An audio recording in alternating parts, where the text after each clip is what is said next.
Bismillah, pernahkah kita sadar bahwa nikmat terbesar dari Allah justru adalah hal-hal yang tidak terjadi dalam hidup kita? Pernahkah kita bersyukur bukan hanya atas segala keuntungan yang kita rasakan, tetapi juga atas kerugian yang tak pernah menimpa kita? Mungkin kita tak sadar betapa sering Allah menghindarkan kita dari masalah dan bencana, dan justru dari situlah rahmatnya berlimpah. Teman-teman, mari sejenak kita renungkan nikmat yang tak terlihat ini, yang sungguh begitu nyata dan dekat sebagai tanda cinta Allah kepada kita semua.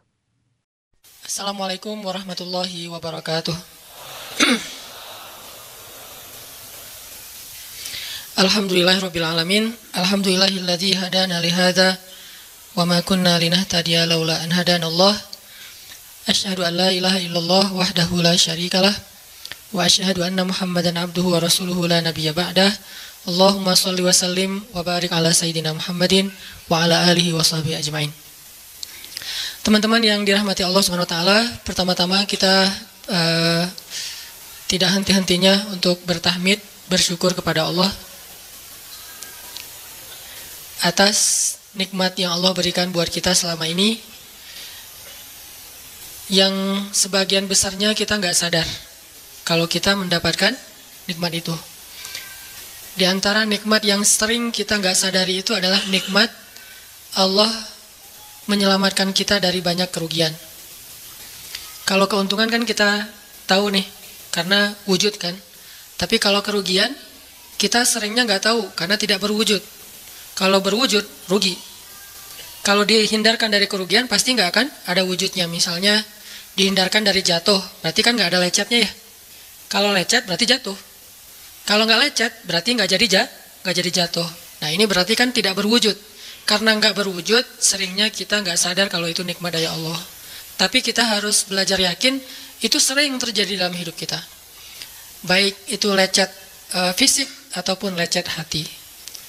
Berat. Karena kalau udah kerasa di hati kita kan berarti ada masalah nih. Kadang-kadang Allah menyelamatkan kita dari kekecewaan, dari marah, dari sakit hatinya. Itu kan tidak ada wujudnya karena kita diselamatkan. Tapi yakin bahwa sesungguhnya itu juga nikmat dari Allah. Makanya harus tetap bersyukur walaupun kita kadang nggak bisa menghitung nikmat Allah. Karena emang nggak mungkin menghitung nikmat Allah. Wa in ta'uddu ni'matallah, nggak mungkin kita bisa menghitung nikmat Allah. Gampangnya misalnya, coba aja, ada nggak kita yang bisa ngitung jumlah tetes air hujan ketika turun hujan? Itu baru satu nikmat ya, hujan doang nih. Bisa nggak ngitung berapa tetes air hujan yang jatuh ketika kita lagi musim hujan? Atau sekali hujan aja nih, setengah jam, berapa tetes? Nggak ada yang bisa ngitung. Itu aja nggak sanggup, apalagi nikmat-nikmat yang lebih besar.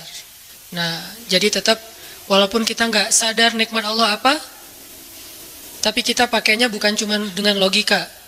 Hidup saya kayaknya gini-gini aja, logikanya nih. Tapi kalau kita beriman, sebetulnya nggak gini-gini aja. Hidup kita tuh harusnya lebih parah dari ini nih. Hidup kita tuh harusnya banyak masalah. Cuman sebagian besar masalah udah Allah hindarkan. Udah Allah selamatkan kita dari masalah-masalah itu. Cuman dikasih sebagian kecil sebagai pengingat buat kita. Kadang-kadang kalau nggak dikasih masalah sama sekali, kita suka jauh dari Allah. Kan Allah kangen. Di antara hadis kangennya Allah kepada kita tuh, Allah kalau kangen kepada hambanya, dikasih ujian. Hamba yang kayak gimana? Hamba yang kalau nggak dikasih ujian, nggak deket sama Allah. Sehingga kalau Allah kangen sama kita, yang nggak deket sama Allah nih, suka lupa sama Allah, Allah kasih kita ujian. Tapi ujian yang dikasih juga, ujian yang insya Allah masih ketahan sama kita. Karena Allah nggak mau ngasih kita ujian yang mencelakai kita. Kalau itu terjadi namanya bukan ujian, tapi namanya azab. Dan insya Allah orang beriman nggak dapat itu. Yang dapat kayak gitu tuh kelasnya udah kelas Firaun, Haman, Korun, Namrud ya. Abu Jahal, Abu Lahab itu kayak gitu tuh. Tapi kalau kelas orang muslim yang udah beriman cuman nggak soleh-soleh amat, insya Allah yang dikasih bukan azab, yang dikasih adalah ujian.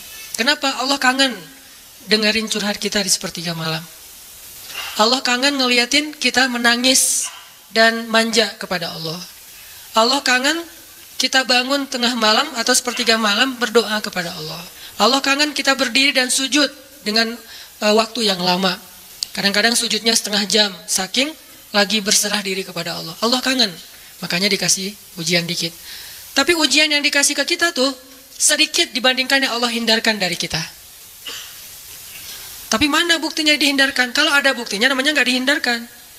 Kalau sudah wujud namanya kena. Kalau nggak kena pasti nggak ada wujudnya. Terus gimana kita tahu? Kita mungkin nggak tahu, tapi kita bisa meyakininya, iman. Makanya yang dipakai bukan hanya logika, tapi juga iman. Karena Allah Subhanahu wa taala menyelamatkan kita siang dan malam. Kulla yaumin huwa fi sya'n. Itu ayatnya. Kulla yaumin huwa fi sya'n. Setiap hari Allah sibuk menyelamatkan kita. Salah satu tafsir dari kalimat fi sya'nin adalah Allah sibuk menyelamatkan kita. Setiap hari, kulla yaum, sibuk menyelamatkan fulan-fulan, sebanyak jumlah manusia, sebanyak itulah yang Allah selamatkan. Bukan cuma mukmin, bahkan orang kafir juga kadang Allah selamatkan. Cuman di dunia, kalau di akhirat beda lagi ceritanya. Kalau di dunia, rahmat Allah semuanya dikasih. Baik kepada mukmin ataupun kepada yang tidak mukmin, dikasih rahmat Allah di dunia. Tapi di akhirat hanya berlaku bagi orang-orang yang beriman. Kenapa orang yang tidak beriman kok dikasih rahmat Allah di dunia? Karena di sisi Allah dunia itu kecil, nggak terlalu berharga, makanya dikasih semuanya. Akhirat itu berharga, makanya dikasih buat yang Allah sayangi, yang Allah pilih doang, yaitu orang yang beriman. Jadi jangan sampai kita berpikir Allah tuh kayaknya nggak fair, kok orang nggak beriman dikasih rahmat di dunia?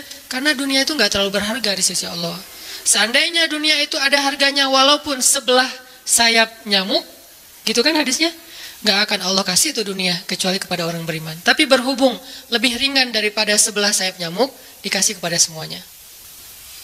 Ibaratnya kalau kita ngasih kayak ngasih lagi jalan gitu ya, naik angkot misalnya, naik angkot terus sama istri nih naik angkot berdua, terus pas turun angkot, harga angkotnya tuh misalnya 3.000, udahlah kasih aja 5.000. Karena 2.000 yang kita kasih, nggak mungkin istri kita komplain, kemarin aku minta nggak dikasih, nggak akan mungkin kan? Kenapa? Cuma 2.000. Tapi coba ngasih 100.000, beda tuh. Karena dia sesuatu yang ringan, maka tidak perlu komplain. 2.000 doang, saya juga dikasih lebih dari itu. Harusnya kita sadar bahwa dunia itu 2.000-an. Dunia itu cuma 2.000-an. Nggak terlalu berharga lah, walaupun tetap butuh, nggak berharga juga butuh. Sehingga ketika ada orang yang tidak beriman dikasih 2.000-an kayak gini, kita yang beriman jangan sirik. Mending saya nggak beriman kalau kayak gitu. Ternyata nggak beriman juga dapat tuh banyak. Nggak banyak, cuma 2.000-an. Dan kita mah dikasih lebih banyak dari itu, cuman yang dilihat 2.000-nya, bukan yang ratusan ribunya. Ini artinya teman-teman, yuk kita tetap belajar bersyukur kepada Allah, walaupun kita nggak sadar nikmat Allah itu apa. Kita nggak bisa ngitung dengan logika kita. La tuhsuha, nggak mungkin bisa dihitung dengan logika. Tapi kita masih punya logika iman. Yang kita yakin, kulla yaumin huwa fi sya'n. Setiap hari itu Allah ngasih nikmat buat kita. Setiap hari itu Allah menyelamatkan kita dari banyak masalah. Setiap hari. Bukan pernah tuh dulu gua nyelamatin lo. Enggak.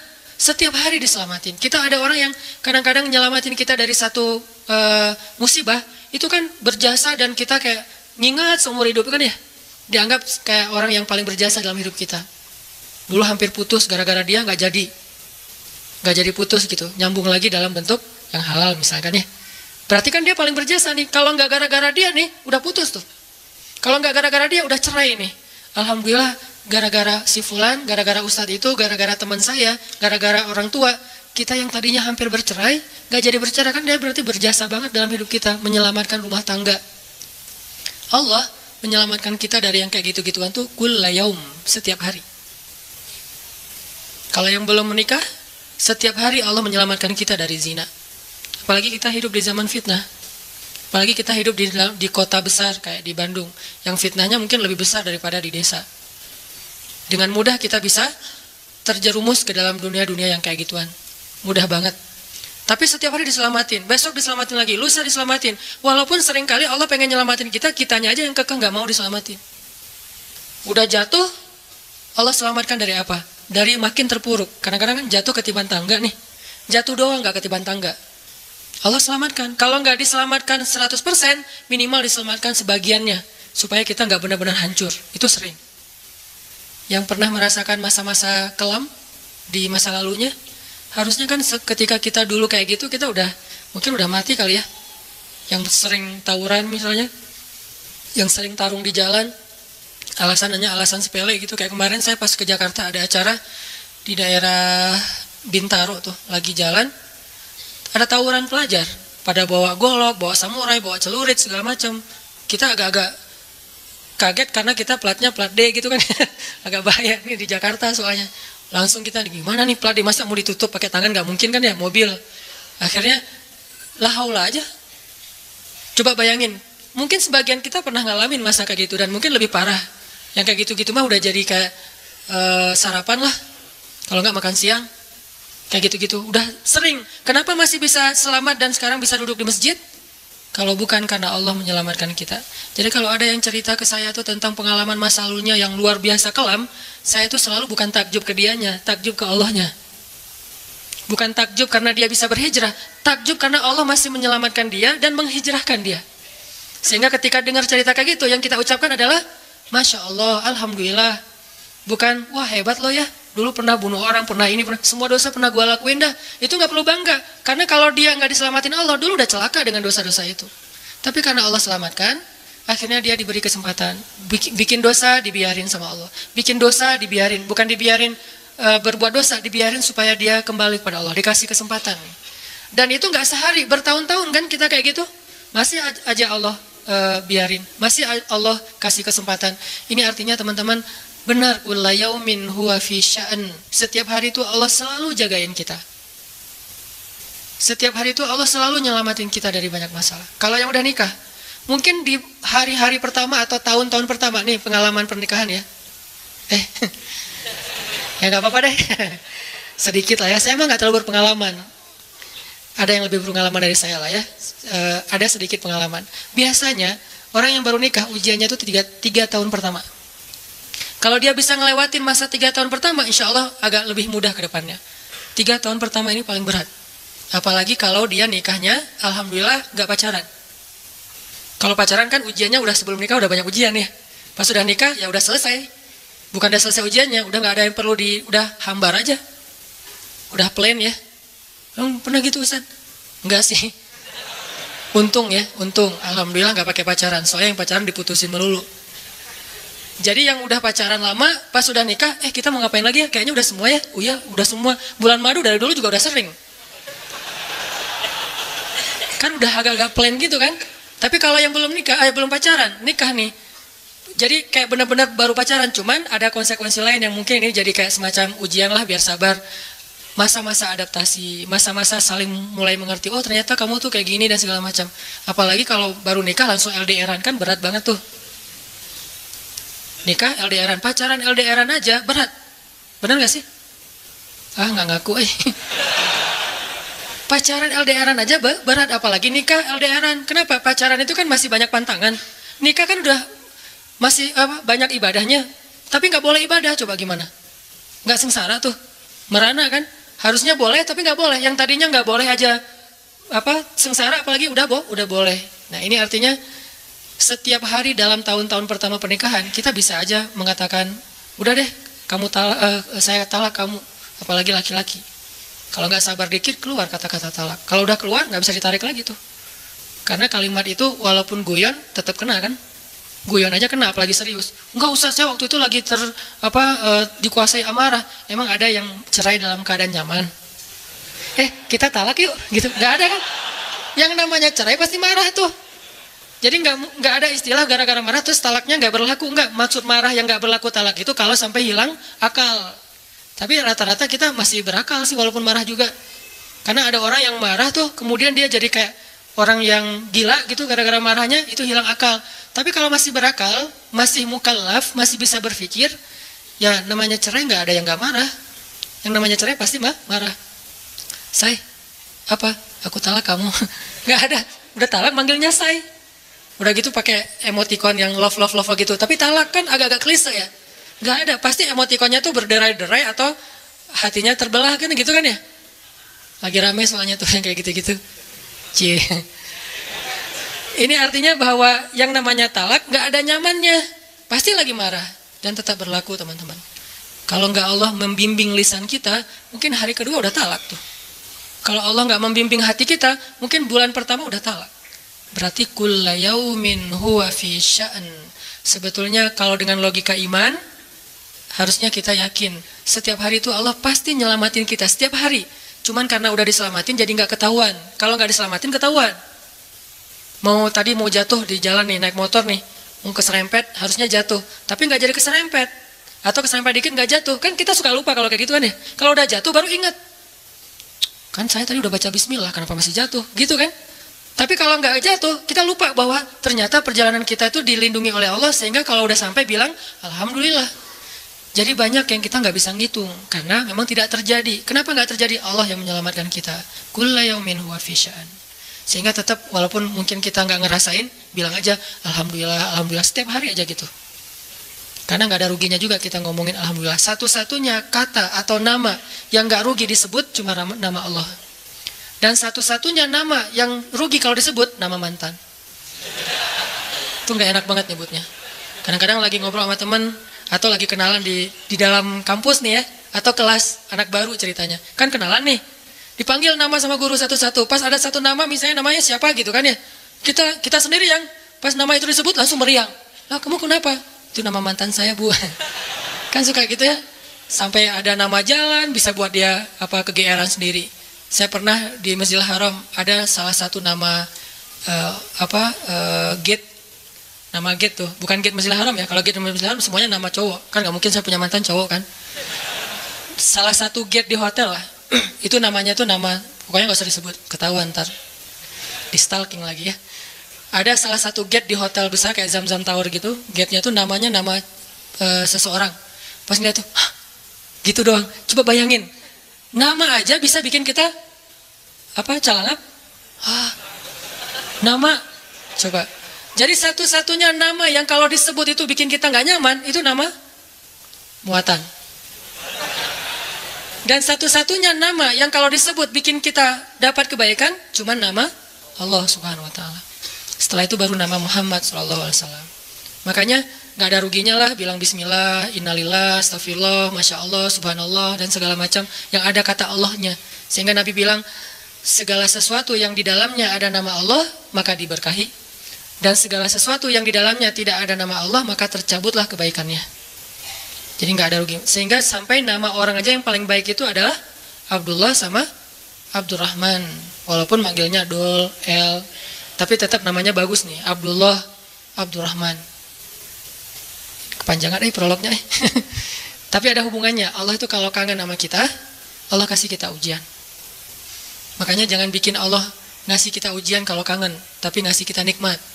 Kenapa Allah kasih kita nikmat? Soalnya kita udah biasa, nggak perlu diuji juga, udah tetap setiap malam itu curhat sama Allah. Bukan pas lagi banyak masalah doang baru curhat. Kalau pas banyak masalah doang baru curhat, berarti pas kita lagi normal, kita lama tuh nggak ketemu Allah, nggak pernah miss call Allah, nggak pernah japri Allah, nggak pernah curhat ke Allah, nggak pernah DM. Kan Allah kangen nih. Kemana ya dia? Kok nggak pernah DM saya? Kok nggak pernah miss call saya? Kok nggak pernah japri ke saya? Padahal online-nya sering loh. Tapi kok nggak pernah ke saya? Ini online-nya masih apa nih? Kan Allah suka gitu sama hambanya, walaupun dengan analogi sosmed ya. Tapi Allah tuh perhatian banget sama kita. Allah nungguin kita datang. Setelah sekian lama kita cuek sama Allah, tiba-tiba kita baru niat mau datang. Duh, udah lama juga ya saya belum japri ke Allah. Baru gitu doang, belum diketik nih, belum typing. Baru niat doang nih. Allah udah bahagia coba. Allah kok baik banget ya sama kita ya. Seolah-olah Allah butuh kita, padahal nggak sama sekali loh. Ghaniyun anil alamin. Allah tuh nggak butuh kepada siapapun di antara hambanya, nggak butuh sama sekali. Tapi kayak seolah-olah Allah tuh yang butuh banget sama kita. Saking baiknya Allah. Allah itu Raufun, Rahimun, Karimun, Jawadun, apalagi Latifun. Nah, Latifun Allah tuh sangat pengen dekat sama hambanya. Itu Allah. Udah lama pergi nih, sibuk dengan semua orang dijapri, semua orang dia chat sampai tengah malam chat sama orang lain. Tapi Allah nggak pernah dijapri. Allah tungguin. Kalau manusia mungkin kita bisa nyebutnya kayak kesepian gitu. Tapi Allah kan nggak mungkin kesepian. Tetap aja Allah nungguin seperti orang yang kesepian. Saking kangennya sama kita coba. Begitu kita ada masalah datang ke Allah, Allah nggak bilang giliran sekarang aja lo datang. Nggak kayak gitu Allah. Langsung Allah dekap. Langsung Allah, ada apa hambaku? Hal min haja, apakah kamu butuh sesuatu? Hal min taib, apakah kamu mau diterima taubatnya? Hal min mustaghfir, apakah kamu mohon minta ampun? Allah tanya kepada kita setiap malam, dicuekin lagi, dicuekin lagi. Datang Allah ke langit dunia. Harusnya kan Allah suruh aja malaikat ya, malaikat kasih tahu ke dia supaya berdoa. Enggak, Allah yang langsung turun. Ibaratnya Allah yang ngejapri kita. Enggak di-read juga. Setiap malam japri, setiap malam enggak di-read. Padahal online-nya, lasinnya tuh per setiap jam bahkan setiap menit dia online terus. Tapi yang Allahnya enggak di-read, ketimpa lagi tuh. Marahkah Allah? Enggak. Kalau Allah marah, pasti kita udah celaka dari dulu juga. Karena kalau Allah udah marah, maka perhatikanlah kaum-kaum sebelum kalian, kata Allah. Perhatikanlah kaum-kaum sebelum kalian, Ad, Samud, atau tokoh-tokoh sebelum kalian, Firaun, Haman, Namrud, dan seterusnya. Perhatikan kalau Allah udah marah nih. Berarti Allah belum marah sama kita. Tapi jangan sampai batasan waktu yang Allah buat itu kita lewatin, itu bahaya. Karena kalau Allah sudah menentukan waktunya, nggak bisa ditolak lagi sama kita. Jadi Allah kangen kepada makhluknya. Jadi sifat kangen itu salah satu di antara sifat Allah. Allah rindu kepada hambanya. Namanya siapa? Allah rindu kepada hambanya. Sehingga kalau Allah aja kangen sama kita kangen gak sih sama Allah? Ini pertanyaannya nih. Karena kalau kita gak kangen sama Allah, gak fair. Kenapa gak fair? Allah kan gak pernah dapat kebaikan apa-apa dari kita. Kok kangen sama kita? Berarti Allah kangennya tulus. Kalau kangen kita kan ikhlas ya. Ikhlas dengan tulus agak beda dikit nih. Kalau tulus gak berharap apa-apa. Kalau ikhlas berharap. Kalau ikhlas itu berharap. Cie. Sampai anak kecil juga ya, subhanallah ya.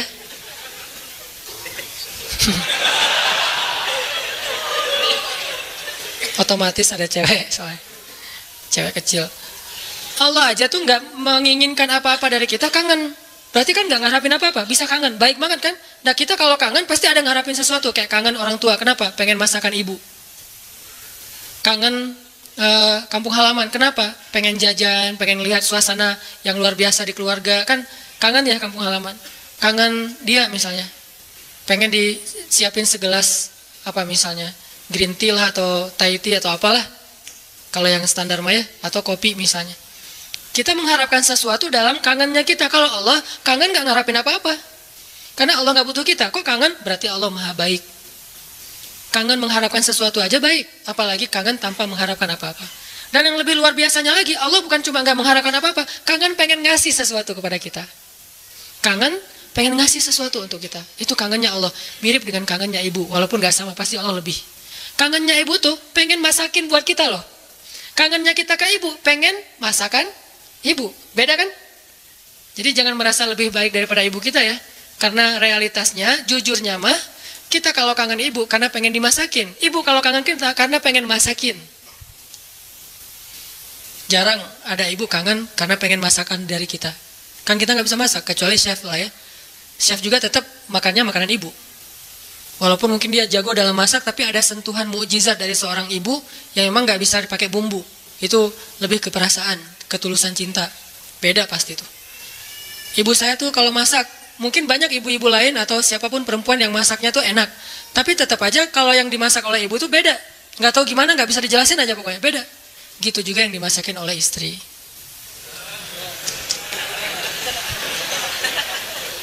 Nggak pernah ngerasain, nggak apa-apa. Sabar ya.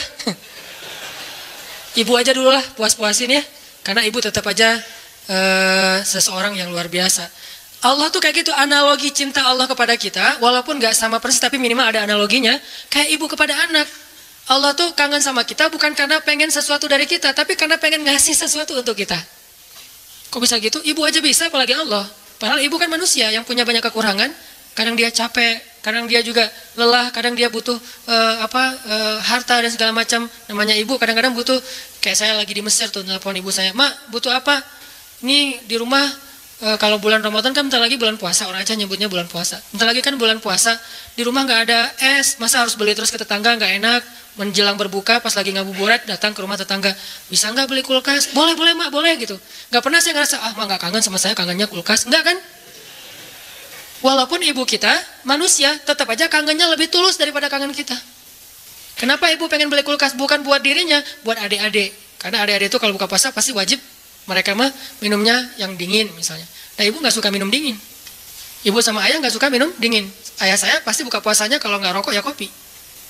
Sebelum buka puasa tuh 1 bungkus tuh udah di depan, rokok sama kopi. Udah itu aja tuh, nggak ada ribet-ribetnya. Mungkin nggak bisa ninggalin ya, karena dari udah sekian lama. Katanya sih rokok sebelum sekolah dulu teh. Jadi belum sekolah ngerokok dulu baru sekolah. Orang dulu lah ya. Sampai saya dulu pernah waktu kecil tuh diajarin ngerokok sama ayah saya. Untungnya saya sesak nafas, akhirnya nggak bisa nerusin warisan dari ayah saya. Kan dulu mah suka nonton Dunia Dalam Berita gitu kan, masih TV hitam putih dunia. Ketahuan usianya Dunia Dalam Berita, pasti banyak yang nggak tahu Dunia Dalam Berita itu apa. Anak zaman now lah. Dulu tuh ayah saya ngerokok sambil menonton Dunia Dalam Berita. Terus tahun sekali G30 SPKI kan, nonton. Saya di sebelahnya. Ya, coba dong. Wes. Jadi kita kompak tuh berdua tuh. Wes. 1 batang berdua, sisanya 1 bungkus sendiri dia. Jadi bukan karena pengen minum air dingin ayah dan ibu saya beli kulkas, justru buat adik-adik. Berarti tetap aja tulus. Terus, mak butuh apa? Nih adik-adik belum sekolah, mak butuh apa? Nggak pernah minta untuk dirinya sendiri. Mama nih mau lebaran nggak ada baju baru, nggak pernah. Pasti untuk adik-adik. Kenapa nggak untuk saya? Mungkin dianggap saya udah mampu sendiri, udah mandiri, jadi udah nggak perlu dikasih-kasih. Artinya dalam cerita ibu kita bisa melihat kebesaran Allah. Kalau ibu aja yang penuh dengan kekurangan bisa setulus itu, apalagi Allah. Ibu bisa kangen kepada kita karena pengen masakin buat kita. Allah kangen kepada hambanya karena pengen ngasih nikmat untuk hambanya. Allah kangen kepada pendosa karena pengen ngampunin dosa-dosa dia. Kenapa nggak diampunin aja? Karena dia nggak datang. Kenapa nggak dimasakin aja? Ngapain dimasakin, orangnya nggak ada, kan gitu kan? Katanya ibu kangen, tapi kok nggak masak masakan kesukaan aku? Lah kamu masih di Bandung, ibunya di Jawa, ya gimana yang masakin? Siapa yang makan basi? Nah ibu nggak makan spesial itu, sehari-hari paling makan nasi putih, garam sama telur ceplok. Kalau enggak juga cuma cabai. Saya waktu kecil makanan favorit saya itu nasi putih, garam, cabai. Itu aja dimakan, enak banget tuh. Sesekali makan telur, didadar, diceplok, itu juga tunggu dari kandang ayam. Karena kita nggak beli telur, tapi ibu tuh nernak ayam di belakang. Setiap pagi saya periksa, pinggir loh, ngeliat telur loh gitu. Si ayam-ayamnya dipinggirin. Oh nggak ada, kurang produktif. Hari berikutnya dicek, 3 hari sekali ada telurnya. Kan telur kalau baru dari kandang itu kan hangat banget tuh. Saya ngerasain ternyata beda ya rasa telur dulu sama sekarang. Memang beda. Dulu tuh nggak pakai pecin juga udah enak. Kenapa sekarang jadi generasi micin? Karena telurnya udah nggak berkualitas. Pembahasannya nggak penting. Jadi makanan ibu cuma gitu. Terus kenapa ibu? Misalnya di Aceh itu ada namanya masakan kari lah ya, kari kambing, kari ayam. Kenapa mak kalau katanya kangen sama aku kok nggak masakin kari ayam? Nah kan kamu di Mesir, ngapain dimasakin? Yang makan siapa? Gitu juga Allah. Katanya Allah pengen ngampunin dosa aku, kok nggak diampunin? Lah kamu nggak pernah taubat, nggak pernah datang, nggak pernah sujud, nggak pernah minta ampun. Gimana mau diampunin? Kayak dikasih ampunan nggak ada yang ngambil gitu. Bukan Allah nggak mau ngampunin kita nggak mau ngambil, kita nggak mau makan, kita nggak mau datang gitu. Padahal Allah sediain. Begitu kita mendekat sedikit aja langsung Allah masakin tuh ampunan. Langsung menunya yang paling enak. Kalau analogi ibu tadi masak, langsung disediain untuk kita. Disediakan dengan sangat istimewa buat kita ampunan Allah. Apa istimewanya? Lengkap. Lengkap gimana? Dosanya, semua dosa diampuni. Semua dosa tuh ada tuh. Dosa A, B, C, ampuni semuanya. Taubat diterima dengan seolah-olah kita tuh udah orang paling suci. Kan orang yang paling suci itu orang yang baru bertaubat kan? Orang yang paling suci itu orang yang bukan banyak amal soleh. Itu orang yang paling banyak pahalanya. Tapi orang yang paling suci justru yang pertama bertobat itu paling suci. Setelah itu mungkin udah mulai agak mix lagi nih. Udah ada dosa, ada pahala. Tapi baru-baru taubat itu saat yang paling suci setelah kita dilahirkan oleh ibu kita. Kita udah jauh, dosanya udah kayaknya kalau di dosa itu jadi titik-titik di hati kita. Bukan hati kita doang yang hitam, seluruh tubuh kita udah hitam. Karena udah nggak ada tempat lagi di hati, saking banyaknya dosa. Kalau seandainya dosa itu 1 titik pulpen, terus setiap kita buat dosa tuh jadi tinta sekecil ujung pulpen itu di hati kita, kayaknya bukan hati kita doang yang udah hitam, seluruh tubuh kita juga udah hitam. Bukan cuma tubuh kita, sampai area di sekeliling kita tuh udah hitam saking banyaknya dosa. Soalnya di hati udah nggak ada tempat kosong untuk nitik-nitik kayak gitu. Akhirnya taruh di tangan, jadi tato semuanya, terus di lantai, saking banyaknya dosa kita. Begitu kita datang kepada Allah, belum beramal soleh, baru mau datang, astagfirullahaladzim, langsung Allah sediakan menu istighfar, taubat dengan menu yang sangat istimewa. Jadi Allah tuh kangen kepada pendosa karena pengen ngampunin dosanya. Kangen kepada orang yang banyak masalah karena pengen ngasih solusi dalam masalahnya. Kangen kepada orang yang udah berbuat amal soleh karena pengen mengangkat derajatnya. Jadi kangennya Allah itu untuk kita, kangennya kita untuk diri sendiri. Walaupun boleh-boleh aja kangen untuk diri sendiri, sama kayak kita boleh kangen sama ibu. Ibu kita nggak akan balikin, kamu mah cuma kangen masakan mama, nggak kangen sama mama, nggak ngomong gitu kan ibu kita mah. Ya udah pulang atuh nak, gitu. Ya udah cepat pulang biar mama masakin. Mau masakin apa nih? Saya sering kalau dulu kan di pesantren pulangnya seminggu sekali karena pesantrennya dekat rumah sih, satu kota gitu. Setiap hari Sabtu pulang, hari Minggu sore udah balik ke pesantren. Itu setiap hari Sabtu ibu tuh pasti masakannya spesial tuh. Bang, pulang jam berapa? Jam 4 sore mah. Ya udah nanti mama masakin jam 3 biar hangat pas abang datang. Kadang-kadang macet atau naik angkotnya penuh karena sore itu angkot selalu penuh. Datangnya jam 7, diangetin lagi sama mama. Kenapa tadi nggak jam 4 udah mama masakin? Disiapin sama ibu. Nggak pernah ibu bilang, kamu mau pulang cuma untuk masakan, bukan untuk ibu. Nggak pernah ngomong kayak gitu. Gitu juga Allah nggak pernah ngomong gitu. Kamu mau datang karena udah banyak dosa, bukan untuk saya kan? Nggak gitu. Memang kita datang kepada Allah pengen diampuni dosa. Memang kita datang kepada Allah karena butuh. Dan butuhnya kita kepada Allah bentuk dari yakinnya kita. Nggak boleh kita bilang saya nggak butuh Allah. Saya memang datang karena cinta. Nggak gitu. Itu mah terlalu naif menurut saya. Saya nggak butuh surga, saya nggak takut neraka. Naif banget sih, nggak takut neraka, nggak butuh surga. Seolah-olah harta yang berharga di sisi Allah itu nggak butuh gitu. Sombong banget kita kalau bilang nggak butuh surga. Sombong banget kita kalau bilang nggak takut neraka. Malaikat Jibril aja takut neraka. Pernah malaikat Jibril nangis luar biasa, kayak orang habis diputusin nangisnya teh. Nangis banget tuh, didatengin sama Nabi Muhammad. Jibril, kunaon gitu. Kenapa gitu, Jibril kok nangisnya kayak gitu-gitu amat? Ini ya Rasul, saya teringat tentang neraka. Dan setiap kali teringat tentang neraka, sejak Allah ciptakan neraka itu, saya nggak bisa berhenti nangis, coba. Malaikat aja yang lebih keren dari kita, dzu quwwatin. Ya, malaikat itu kan paling kuat tuh, Jibril. Yang bilang malaikat Jibril kuat, Allah bukan kita. Berarti kuat banget nih, tapi takut neraka. Dan kita bilang nggak takut neraka, sombong namanya. Harus takut neraka, harus pengen surga. Dan tetap cinta kepada Allah. Dan itu nggak bertabrakan tuh. Cinta, takut, berharap, itu semuanya bagian dari kebaikan. Teman-teman yang dirahmati Allah Subhanahu Wa Taala, tadi kita sampai kepada pembahasan analogi gimana rindunya Allah, kangennya Allah kepada hambanya. Itu analogi yang mungkin agak mendekati, walaupun nggak pernah ada yang sama dengan Allah pastinya, adalah kangennya ibu kepada anaknya. Jadi kalau kangennya ibu kepada kita itu pengen masakin. Kalau kangen kita kepada ibu pengen dimasakin. Itu bedanya tuh. Jadi jangan berpikir ketika Allah kangen sama kita, Allah butuh kita, enggak.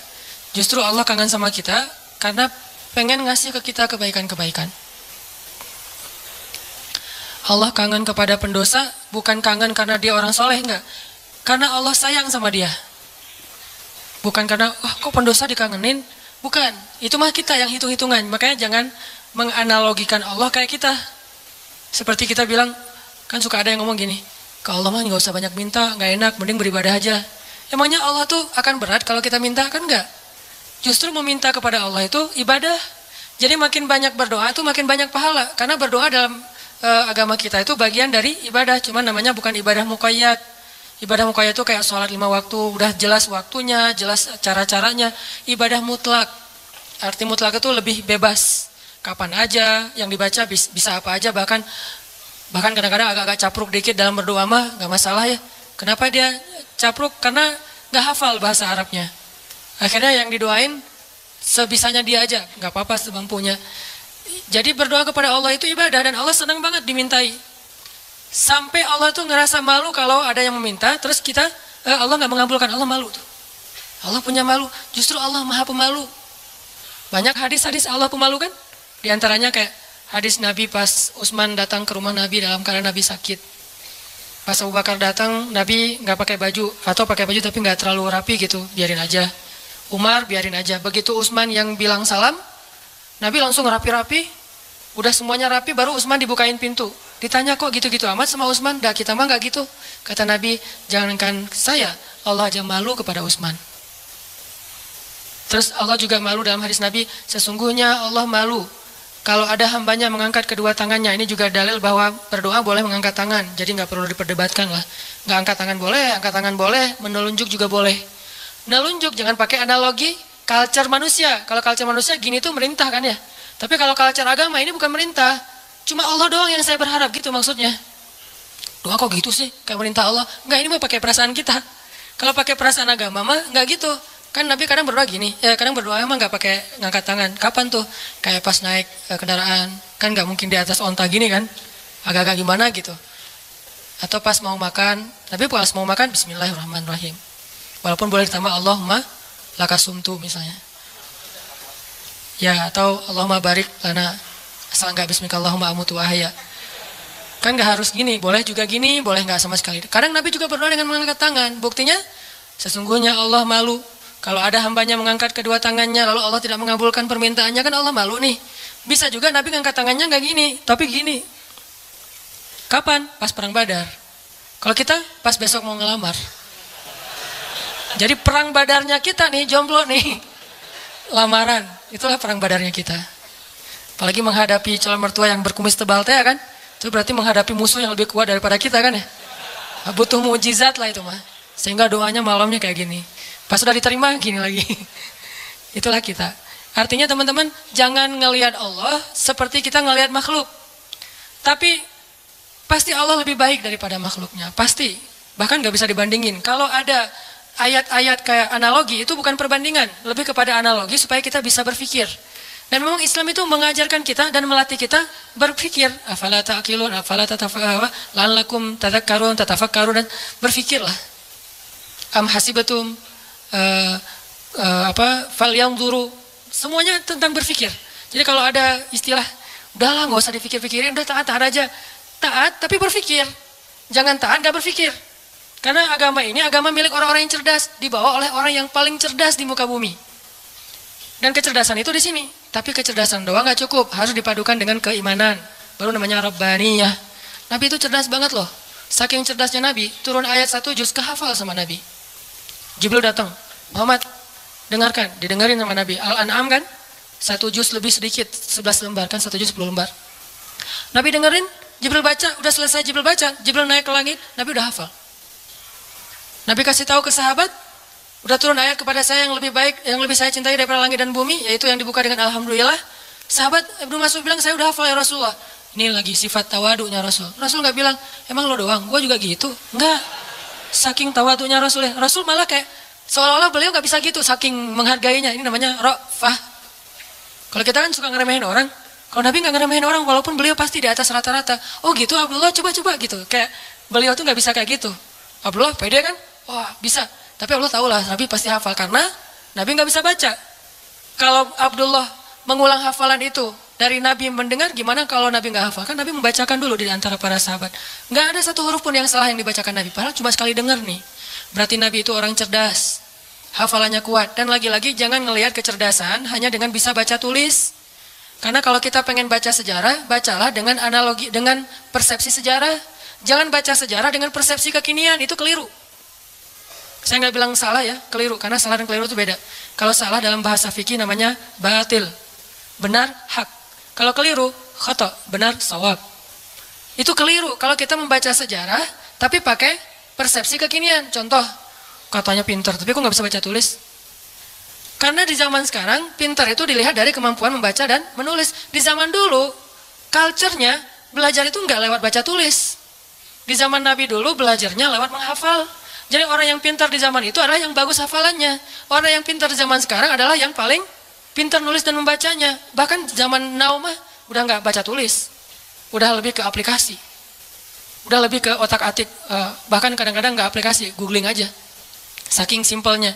Jadi orang yang mungkin sekarang dianggap agak kekinian, nggak pintar lagi istilahnya kekinian. Kalau dia dengar ceramah, udah pakai misalnya streaming.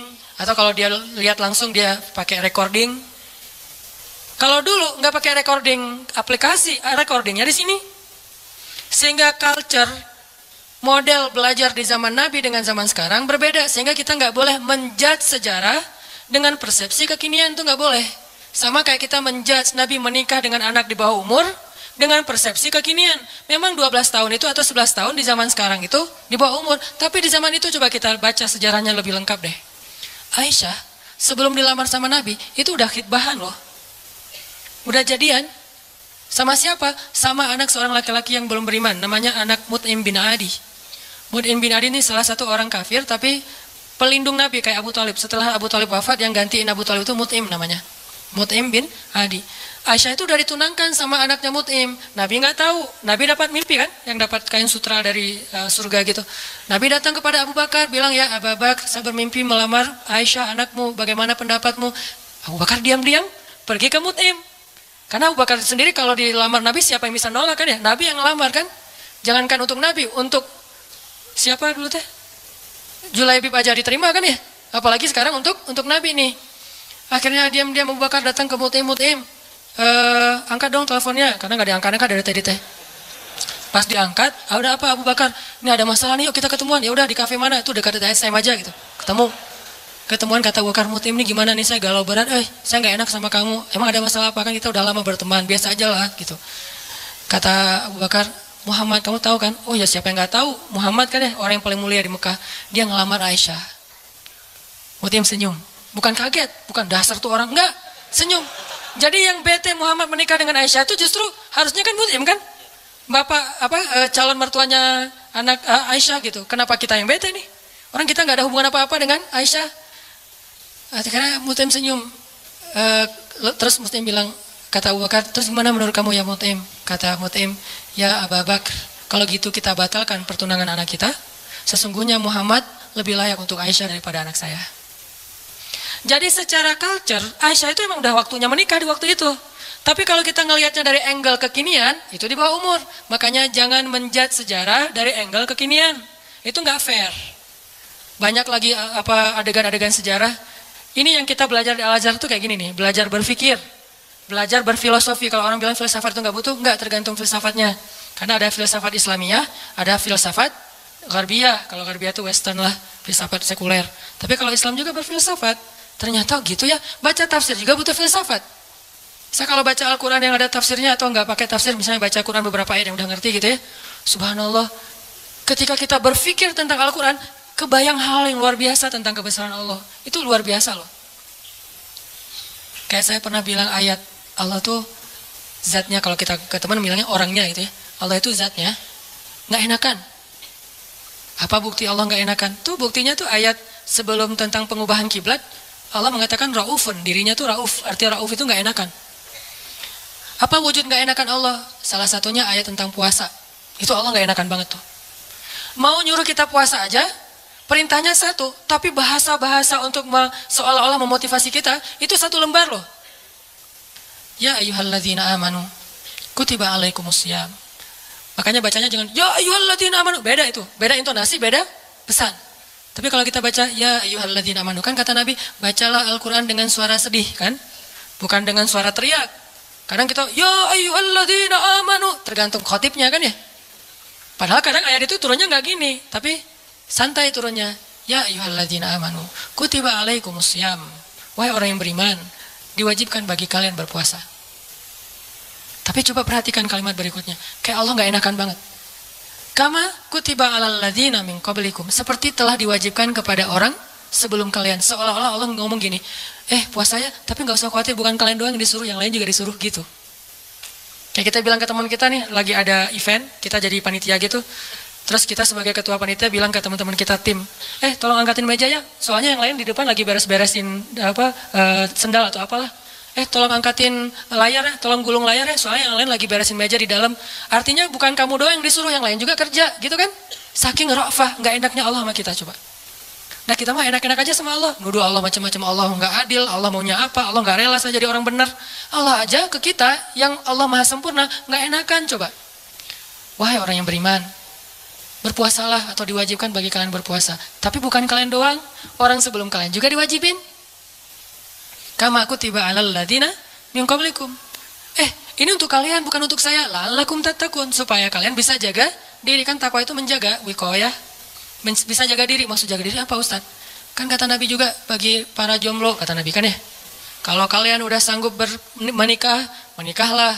Kalau nggak sanggup atau nggak ada yang mau sih, nggak ada hadisnya sih, nggak sanggup maksudnya. Nabi kan ngomongnya elegan ya, saya aja yang nerjemahinnya kurang elegan. Maksud nggak sanggup di sini itu bukan cuma nggak punya materi, nggak ada yang mau juga. Kan nggak mungkin Nabi bilang nggak mau ya, nggak ada yang mau ya, nggak mungkin kan? Kalau kalian nggak sanggup, dalam kurung versi saya nih, nggak punya uang, atau nggak punya calon, atau ada calon banyak tapi nggak ada yang mau, misalnya tutup kurung, gitu kan? Kalau kalian nggak sanggup, puasalah, karena itu bisa menjaga diri kalian. Udah Ustadz puasa makin pengen nikah. Saya banget tuh dulu, alhamdulillah udah enggak lah, cukup ya. Oke, lanjut.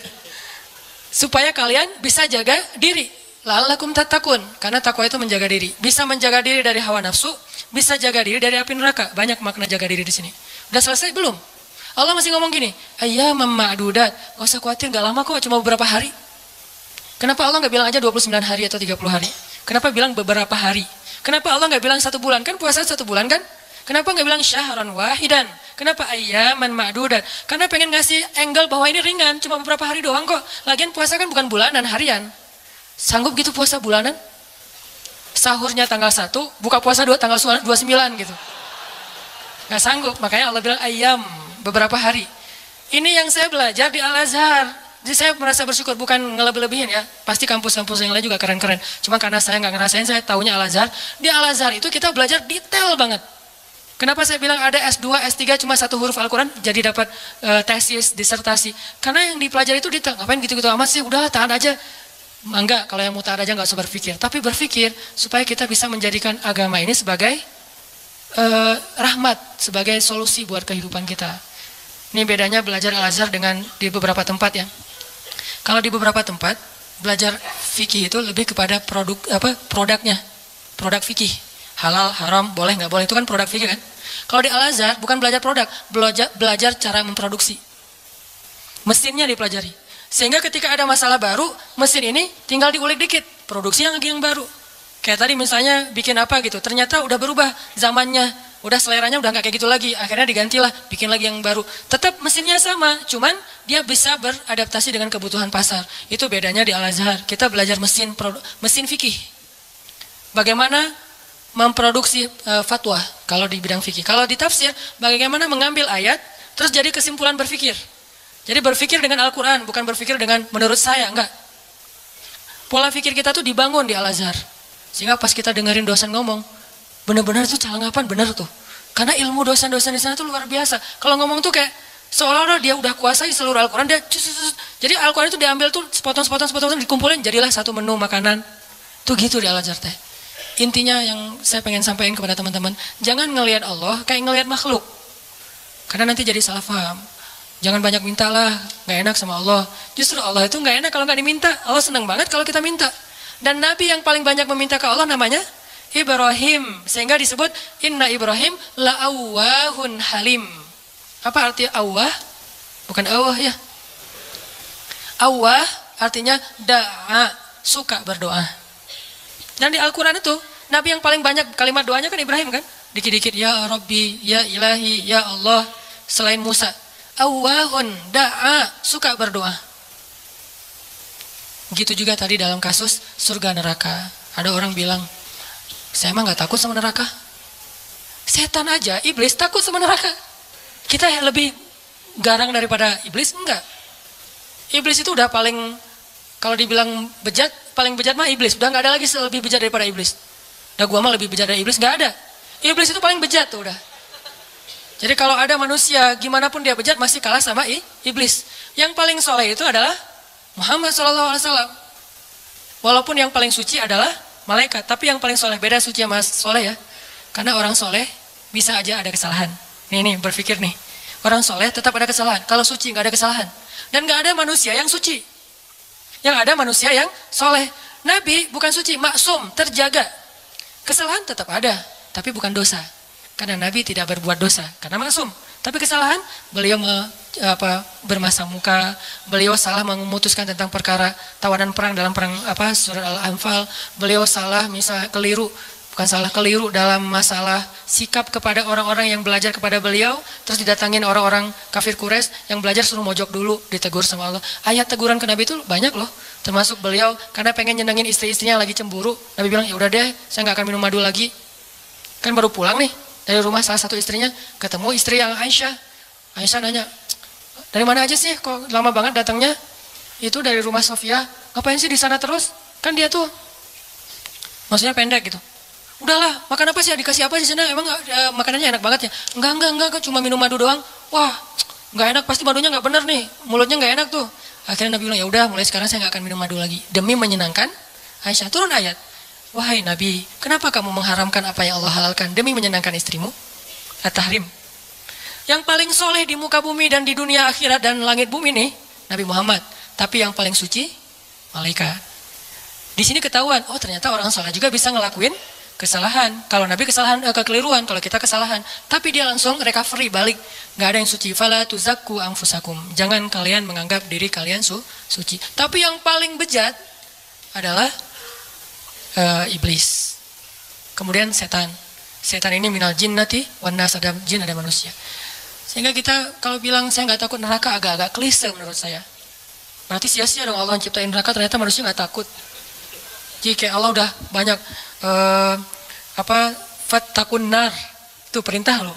Fattakun fa illam taf'alu wa lan taf'alu fattakun nar. Apa arti kata fattakun nar? Takutlah kalian kepada neraka. Nar bahasa Arab, naruka nerakamu. Jadi bahasa Indonesia neraka.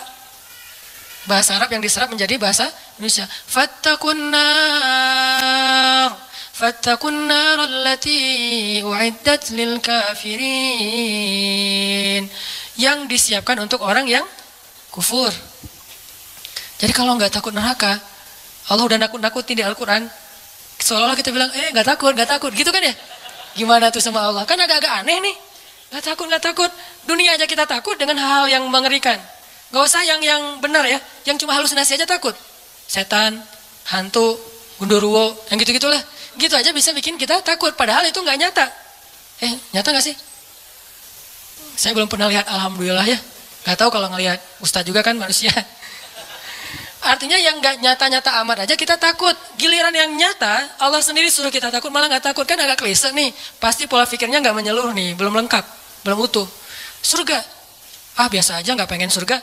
Seolah-olah kita ngeremehin surga itu nggak berharga. Surga itu kata Nabi adalah ala sil'atallahi ghaliyah, ala sil'atallahi lil jannah. Harta Allah yang paling berharga itu adalah surga, bukan dunia. Dunia aja kita pengen, masa surga enggak? Padahal kata Allah, dunia ini nggak ada apa-apa dibandingkan surga. Klise lagi kan? Kita pengen surga dan Allah senang kita pengen surga. Kita takut neraka dan Allah senang kita takut neraka. Karena semua itu bagian dari yakin kita kepada Allah. Cuman jangan hanya di lisan, harus di hati. Kenapa kamu sholat 5 waktu? Kalau saya nggak sholat ntar diazab kubur. Nggak apa-apa. Kenapa kamu sedekah? Karena pengen dapat pahala banyak. Nggak apa-apa. Wah, kalian mah nggak ada yang tulus. Dan saya mah kalau sholat, sedekah segala macam bukan karena surga neraka. Saya sholat dan segala macam karena cinta sama Allah. Nggak ada tolak belakangnya antara satu dengan yang lain. Cinta bagian dari iman, takut bagian dari iman, berharap bagian dari iman. Kan iman itu ada 60-an cabang. Termasuk malu, bagian dari iman. Sehingga nggak perlu dibentur-benturin, ambil yang sebagian, buang yang lain, nggak. Terus gimana nih? Orang beriman juga berderajat. Lahum darajatun. Ada yang imannya baru malu doang nih. Ada yang imannya udah malu plus takut. Ada yang imannya udah malu plus takut plus berharap. Ada yang iman, malu, takut, berharap, cinta. Terus nambah-nambah. Karena darajatun. Manusia itu berderajat-derajat di antara orang yang beriman. Setelah Allah bilang ulaika humul mu'minuna haqqa, Allah bilang lahum darajatun. Mereka bertingkat-tingkat. Jadi teman-teman, coba kita bayangin bahwa Allah itu emang kangen sama kita. Allah tersenyum kepada hambanya. Dulu ada beberapa orang yang mungkin karena salah paham maksud saya, pernah dalam tanda petik tahzir lah ya. Dulu saya pernah mengalami masa-masa tahzir tapi dicuekin. Katanya Allah senyum. Apa Anda waras? Allah kok senyum? Ada banyak hadis Allah tersenyum. Salah satu hadis Allah tersenyum itu hadis tentang doa safar kan? Ketika Ali bin Abi Thalib naik ke atas kendaraan bilang Allahu Akbar. Duduk di atas kendaraan mengatakan Alhamdulillah. Ketika mau udah jalan baca Subhanalladzi sakhkhara lana hadza. Kemudian di akhirnya Rabbi zalamtu nafsi zulman katsira fa innahu la yaghfiru dzunuba illa anta faghfirli faman yaghfiru dzunuba faghfirli maghfiratan min indika warhamni. Lalu setelah baca itu Ali tersenyum. Orang yang bawa onta atau kudanya Ali melihat, "Ya Ali, kenapa Anda tersenyum?" Kata Ali, "Karena saya melihat Rasulullah juga tersenyum dulu setelah membaca doa ini." Lalu saya tanya ke Rasul, "Kenapa Nabi tersenyum?" Kata Nabi mengatakan, "Karena setelah membaca doa ini Allah tersenyum." Kapan Allah tersenyum? Ketika kita beristighfar.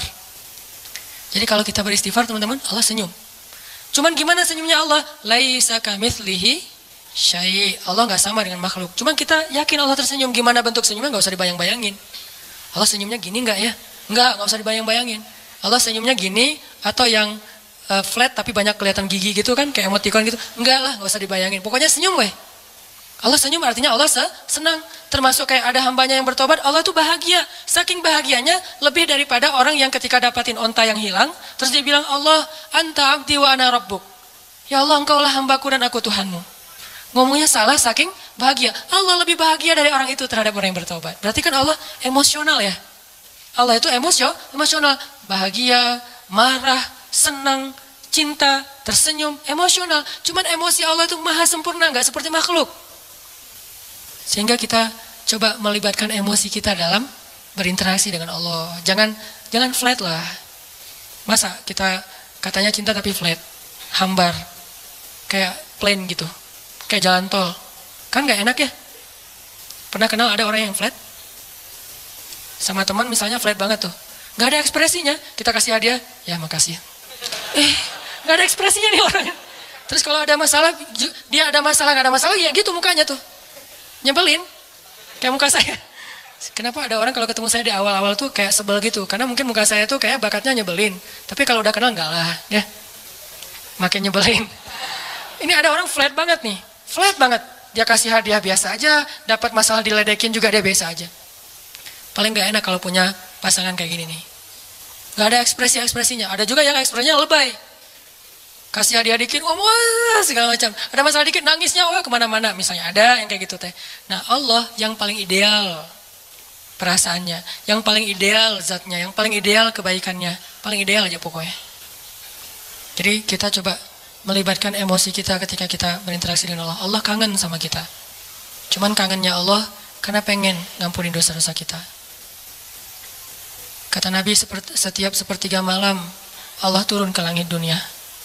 Terus Allah manggil-manggil. Saya kalau ngebayangin ini, Allah manggil-manggil. Coba ya, Allah manggil-manggil. Duh, jangan kasihan, karena Allah gak akan hina kayak gitu. Cuman gak enak. Allah manggil-manggil. Saya kok sombong banget ya gak menyambut panggilan Allah gitu. Walaupun gak wajib kita datang. Udah gitu, bayangin ya, Allah manggil-manggil tapi gak wajib didatengin. Allah manggil-manggil, Allah telepon, gak wajib diangkat. Kan Allah baik banget kan? Harusnya kan Allah, kalau Allah manggil harus datang ya.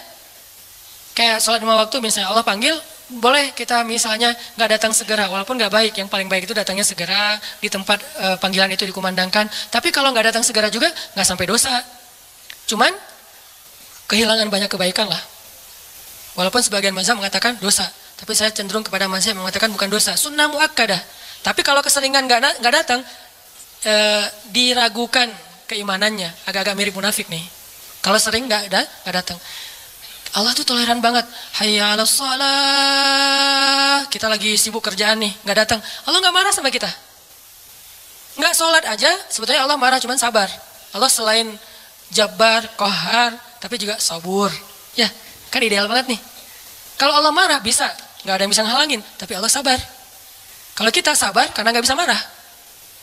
Seringnya kan kita sabar tuh karena nggak bisa marah. Begitu bisa marah, nggak ada sabarnya. Kalau Allah sabar, padahal bisa marah. Selain Jabbar, Qahar, apalagi sifat-sifat yang keras nih. Muntakim, tapi di sisi lain sifat Jamal. Makanya ada sifat Jamal, ada sifat Kamal. Sifat Jamalnya Allah apa? Karim, Rahim, Sabur, Ghafur, gitu-gitu kan?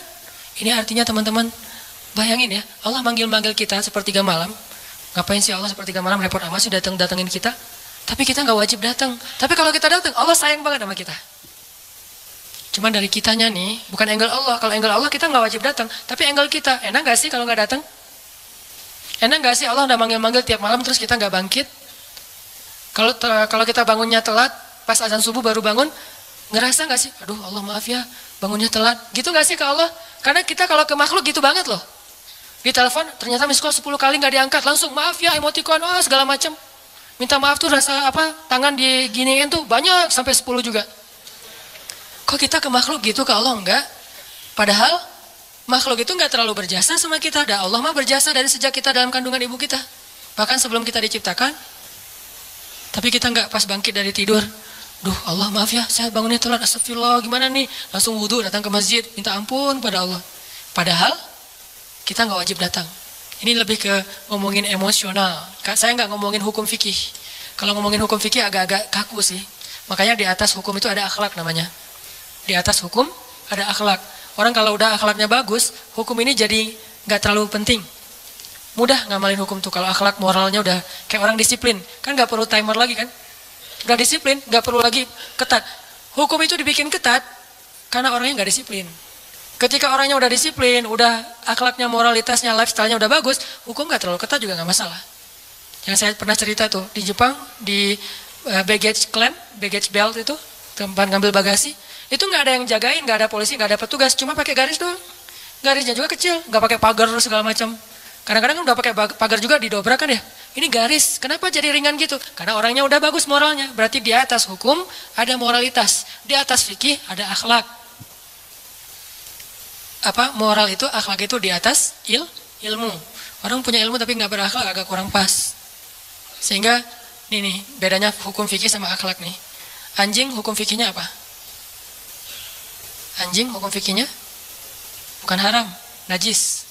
Makan anjing hukum fikihnya haram. Anjingnya najis, beda ya, makan anjing sama anjingnya. Anjing dalam fikih itu najis. Kena liurnya najis, memakannya haram. Tapi dalam moralitas, dalam akhlak, ngasih minum anjing yang kehausan masuk surga. Islam itu ideal teman-teman, gak usah khawatir lah. Gak usah takut dengan hukumnya, lupa dengan moralnya. Padahal moral Islam itu jauh lebih keren dan mempackaging hukumnya. Anjing itu najis, kita nggak boleh kena liurnya, walaupun boleh memelihara anjing untuk berburu, misalnya untuk penjaga, bukan untuk sekedar lucu-lucuan ya. Karena dulu mungkin nggak ada anjing kayak apa, yang lucu-lucu kayak sekarang kan ya. Di salon gitu kan ya. Biaya anjing aja, kalau di New Zealand kata teman saya tuh, kucing aja di sana tuh pakai sertifikat. Kalau ada orang, pernah ada kasus, dia pergi keluar kota, lupa nggak laporan, kucingnya tinggal di dalam rumah dan nggak dikasih makan, itu kucing diambil alih oleh negara dan orangnya kena denda. Islam banget kan ya? Islami banget kan? Kan ada hadis Nabi yang bilang, yang perempuan yang dilihat di dalam neraka gara-gara membiarin kucingnya meninggal, nggak dikasih makan, ditinggalin beberapa hari keluar kota, nggak tahu dia lagi traveling kemana gitu si cewek itu teh. Itu kan terjadi kan ya? Nah anjing najis, anjing haram, tapi ngasih minum anjing yang kehausan itu masuk surga. Yang ngasih minumnya siapa? Bukan orang soleh. Kalau orang soleh, itu mah amal pelengkap. Bukan. Orang yang baru bertobat dari dosa zina. Bukan pezina ya. Karena orang kadang-kadang suka jadi modus tuh. Tuh pezina aja masuk surga. Mana ada pezina masuk surga? Yang ada orang yang bertobat dari zina masuk surga. Orang yang bertobat dari membunuh masuk surga. Nggak ada pembunuh masuk surga. Nggak ada itu. Kalau gitu buat apa kita beramal soleh kalau semua juga masuk surga? Nggak ada keadilan itu. Allah kok menciptakan neraka sih? Katanya pengasih penyayang. Kok ada neraka? Surga neraka adalah bentuk keadilan. Karena tanpa surga neraka tidak ada nilainya kebaikan. Ngapain kita harus jadi orang baik? Toh nggak akan dibalas juga sama Allah. Ngapain kita takut berbuat dosa? Kan nggak akan diazab juga sama Allah. Maka kemana larinya para pembunuh? Kemana larinya para begal? Kemana larinya orang-orang yang menzalimi orang lain? Terus di mana hak para korban? Kalau tidak ada surga neraka. Tapi kalau sudah diadili di dunia dengan cara-cara yang Allah ridhoi, selesai, nggak ada urusan lagi dengan surga neraka. Misalnya pembunuh dikisos, maka dia masuk surga. Karena hukumnya sudah adil. Tapi kalau pembunuh dibiarin, ya ada nanti hukuman akhirat. Itulah keadilan. Supaya kita meninggalkan dosa dan berbuat baik. Ya, kalau katanya Rahman Rahim tapi diciptain neraka, ini agak-agak belum sempurna nih pola berpikirnya nih. Makanya Islam itu butuh pola pikir. Al-Quran itu melatih cara berpikir kita. Kalau udah terbiasa kayak gini nih, malam ini yang sesi kedua agak-agak saya beratin nih. Materi lebih kepada angle berpikir, persepsi, supaya kita sebagai anak muda, saya yakin ini karena jamaah anak muda sanggup. Kalau jamaahnya udah usia sekian, mungkin saya nggak akan ngomongin pola pikir, lebih kepada ngomongin masalah sakaratul maut atau apalah. Walaupun kan kematian sama aja lah ya, semua orang juga rahasia. Tapi biasanya mah kan gitu kan ya. Kenapa di kampung sering ada tahlilan? Berarti di kampung lebih banyak orang meninggal, karena di kampung yang tersisa orang-orang tua. Di kota kenapa jarang tahlilan? Karena masih muda-muda. Saya tinggalnya di kampung loh. Satu tinggal di kampung, satu tinggal di kota. Ya gitu aja, nggak usah dijelasin. Kenapa saya milih kampung? Memang kita senang suasana di rumah saya kan belakang tuh ada kayak backyard gitu kan, ada kayak kebun kecil. Terus kita kalau sholat duha, kalau ngomong tahajud kan ria duha aja lah yang semua orang juga bisa. Duha itu di kebun. Karena salah satu hobinya Abdullah bin suaminya Asma bin Abu Bakar siapa? Zubair. Abdullah bin Zubair itu hobinya sholat di bawah langit kalau duha. Akhirnya kita kalau duha sesekali itu sholatnya di kebun. Sengaja milih yang Cianjuang atas, yang airnya masih mau mandi aja sayang nih air terlalu bening nih dipakai mandi gitu kan ya, layak diminum. Di Cianjuang atas sama yang agak di perkotaan. Kalau di perkotaan biar mudah aktivitas, kalau yang di atas biar tenang.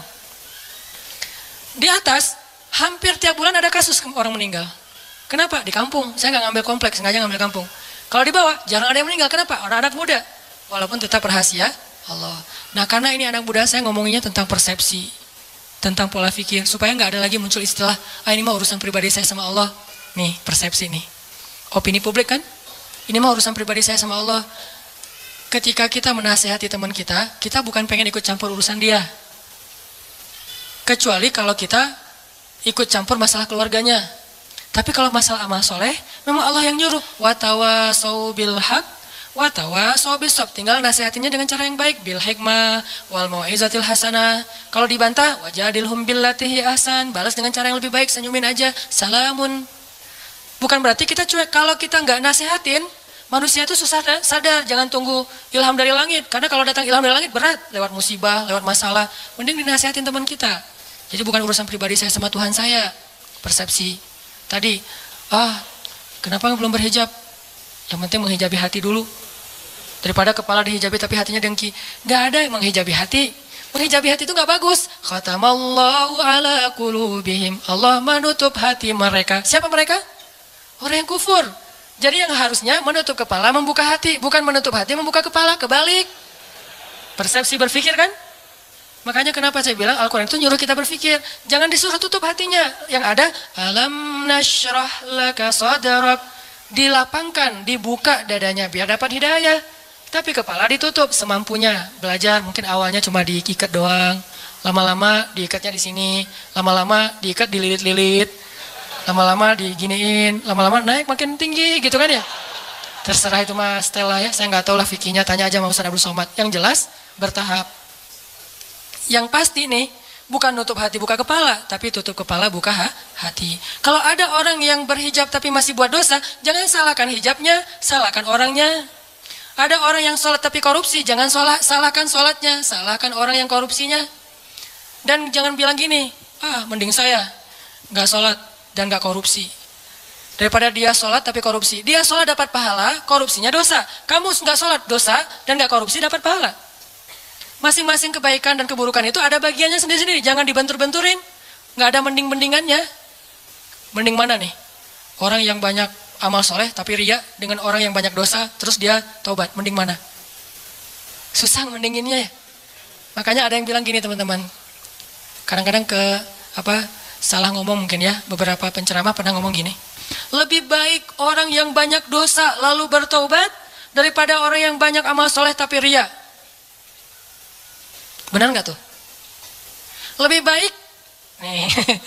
baik orang yang banyak dosa lalu bertaubat daripada orang yang banyak amal soleh lalu riya. Gak ada cerita orang banyak dosa lebih baik daripada beramal soleh. Terus kata yang benarnya gimana? Lebih baik orang yang bertobat dari dosa daripada orang yang riya akan amal soleh. Itu bahasanya. Tipis kan? Yang tipis-tipis ini kita belajar di Mesir supaya nggak salah ngomong. Saya kalau memperkenalkan teman saya, misalnya satu grup gitu ya, seorang ulama di Mesir yang saya pernah bilang audisi. Saya kan pernah ikut audisi di TV Mesir untuk baca Al-Quran. Namanya As-Saud Al-Zahabi, suara emas, seruling emas, judul acaranya. Diseleksi dari ratusan orang, cuma 5 orang yang bisa masuk tayangan TV, Iqra TV itu. Nah pas audisi ada 3 juri, di tengah yang juru bicaranya, kayak di Got Talent gitu kan. Di tengah dia bilang, saya Abdullah, juri bidang tajwid. Di sebelah saya, sebelah kanan saya Syekh Abdurrahman, beliau juri di bidang seni. Yang sebelah satu lagi, nggak dibilang sebelah kiri. Saya duduk di sebelah kanannya Syekh Yusuf. Ini ulama kita nih, teliti. Saya duduk di sebelah kanannya Syekh Yusuf. Nggak mau bilang di sebelah kiri saya, nggak boleh. Kurang beretika. Saya duduk di sebelah kanannya Syekh Yusuf. Beliau juri di bidang fasoha misalnya, atau hafalan. Telitinya ulama. Al-Quran lebih teliti dari itu. Nabi lebih teliti dari itu. Makanya bahasanya bukan lebih baik orang yang berbuat dosa lalu bertaubat daripada orang yang beramal tapi riya. Nggak ada orang berbuat dosa lebih baik daripada orang beramal. Yang ada lebih baik orang yang bertaubat dari dosa. Kan taubat emang lebih baik dari riya kan? Lebih baik orang yang bertaubat dari dosa daripada orang yang riya akan amal-amalnya. Itu benar kalau kayak gitu teh. Supaya nggak jadi opini publik yang mengatakan, belum tentu dia lebih baik yang lagi buat dosa nih. Belum tentu dia yang lagi sholat nih. Belum tentu yang sholat yang ke masjid itu lebih baik. Bisa aja yang berbuat dosa lebih baik ntar dia masuk surga. Nggak ada orang berbuat dosa masuk surga. Yang ada orang habis berbuat dosa taubat, gara-gara taubat masuk surga. Tuh ada tuh katanya pelacur tapi masuk surga. Mana? Itu yang ngasih minum anjing dia bukan pelacur. Dia udah bertaubat. Jangan bilang lagi dia pezina. Dia udah bertaubat, udah baik, udah soleha. Setelah dia bertaubat, saking dia serius bertaubat, dia nggak ngeremehin amal soleh sampai anjing aja dikasih minum. Karena buat dia itu amal soleh, dia ngerasa selama ini saya kurang amal nih. Sekarang saya mau tamak nih, mau rakus dengan amal soleh. Apa aja saya lakuin, termasuk ada anjing yang kehausan, saya kasih minum. Terserah berapa aja pahalanya, gitu kan? Saking semangatnya nih. Dan Allah tidak meremehkan amal hambanya. Seorang yang udah banyak dosa kalau bertobat, amalnya cuma sedikit, yaitu kasih minum anjing bisa masuk surga. Itu pesannya kayak gitu tuh. Jadi kita habis tobat nih, belum amal soleh nih, masuk surga. Kalau udah tobat. Buktinya yang membunuh 100 orang, udah beramal soleh belum? Belum. Satu-satunya amal soleh dia apa? Taubat. Satu-satunya amal soleh dia adalah taubat, masuk surga. Jadi nggak ada cerita pembunuh masuk surga, pezina masuk surga, nggak ada. Yang ada, orang yang bertobat dari membunuh, masuk surga. Orang yang bertobat dari berzina, masuk surga. Ini cara kita menilai Allah Subhanahu Wa Taala. Ini namanya persepsi akidah. Bukan wawasan akidah. Mungkin di beberapa talim kita belajar wawasan akidah. Wawasan akidah itu uluhiyah, rububiyah, asma, sifat. Itu wawasan akidah. Tapi kadang nggak membentuk persepsi. Walaupun itu juga penting. Cuman porsinya harus ditambah. Membentuk persepsi kita tentang Allah. Udah selesai belum? Membangun emosional kita kepada Allah. Kalau akidah kita udah sampai membangun emosional, itu udah keren. Siapa yang terbangun emosionalnya? Rindu, malu. Nabi Ayub itu malu sama Allah. Sakit 10 tahun, gak pernah berdoa, ya Allah sembuhin dong, kan saya udah 10 tahun.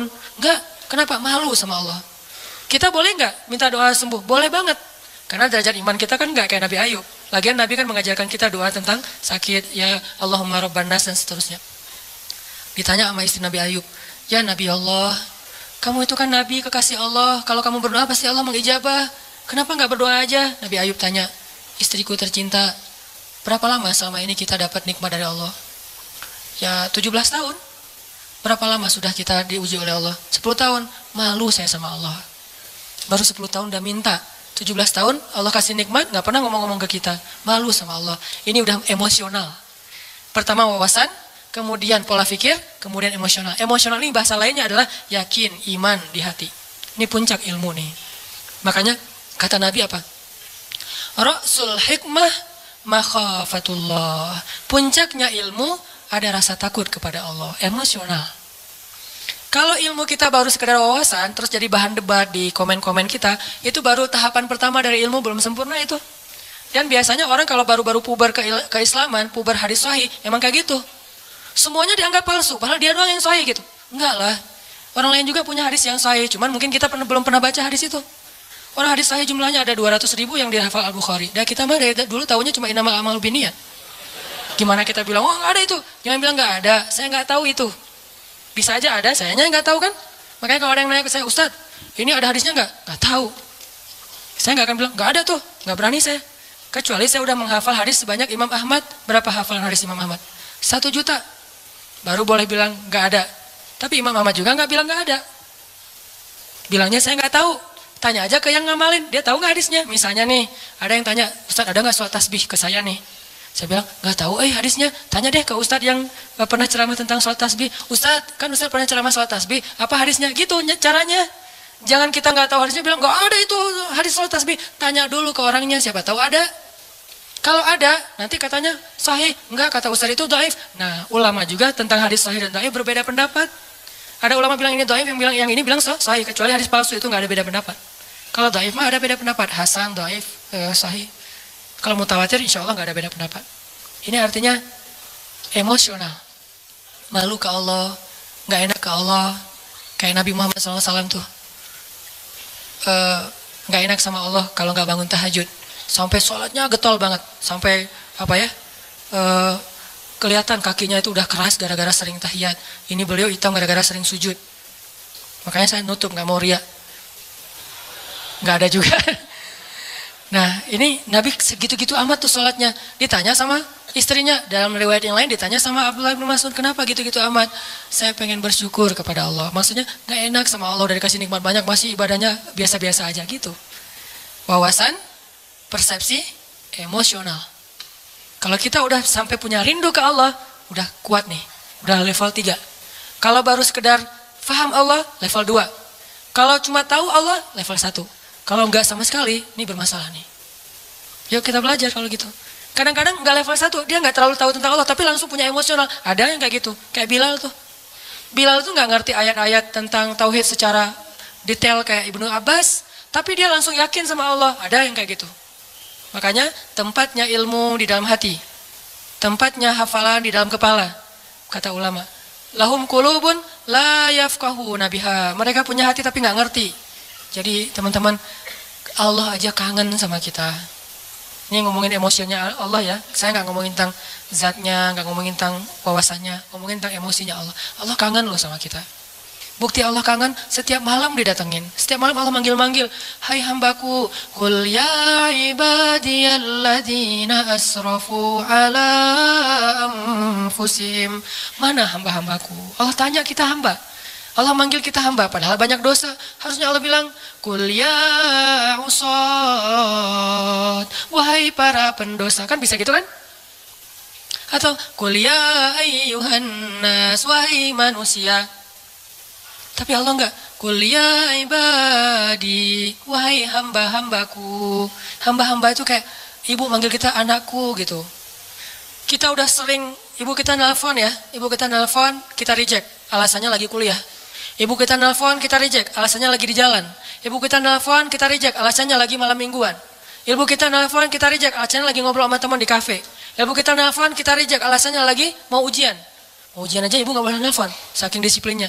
Ibu kita nelpon, kita reject dengan banyak alasan, tapi ibu kita masih manggil, nak, masih manggil gitu. Mau dimasakin apa? Masih nanya gitu coba. Kurang baik apa ibu? Kita udah marah-marah sama ibu kita tuh gak pendendam, masih manggil, nak, gak manggil, hei kamu, enggak. Atau durhaka, enggak. Ibu kita masih manggil kalimat yang kasih sayang. Dan itulah Allah Subhanahu Wa Taala. Di-reject berkali-kali, dikhianati berkali-kali, ditinggalkan berkali-kali, diduakan, diselingkuhin tuh sering. Kita sering nyelingkuhin Allah sebetulnya. Apa nyelingkuhnya? Kita kan suka bilang, inna sholati, wa nusuki, wa mahyaya, wa mamati, lillahi rabbil alamin. Kan itu gombal banget kan?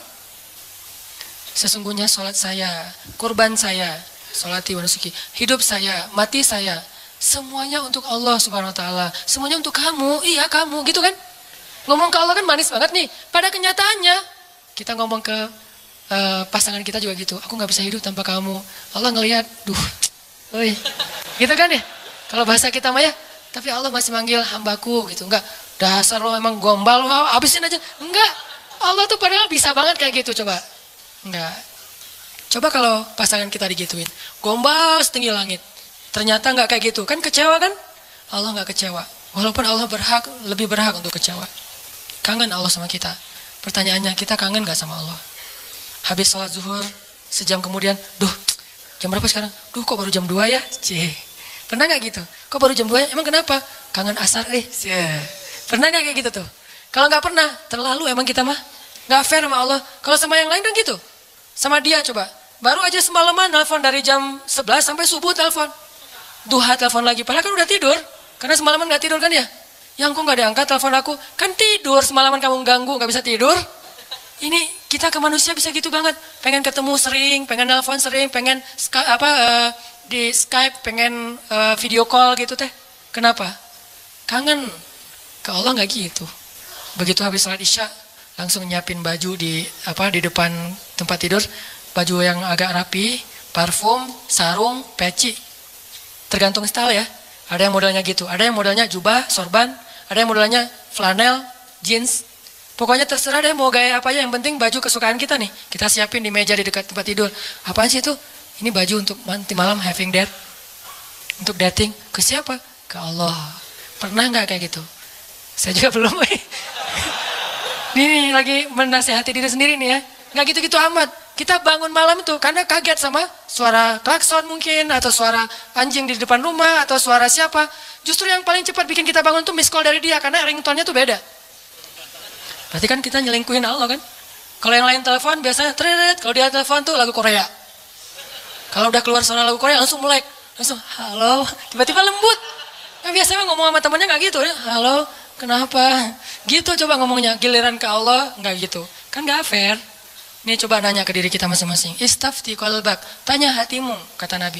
Nabi itu kalau ke Allah tuh udah emosional, bukan lagi wawasan. Nah kita wawasan juga mungkin belum. Apalagi emosional, rasa nggak enak, rasa kangen, siapin baju-bajunya. Pengen apa? Nanti malam pengen ketemu Allah. Kan Allah turun, lebih dekat tuh. Kalau waktu lain Allah nggak turun, lebih jauh. Walaupun jarak dekat dan jauh nggak ngaruh buat Allah, tapi ngaruh buat kita. Allah turun ke langit dunia. Saya harus siap-siap nih. Langsung nyiapin segala macam.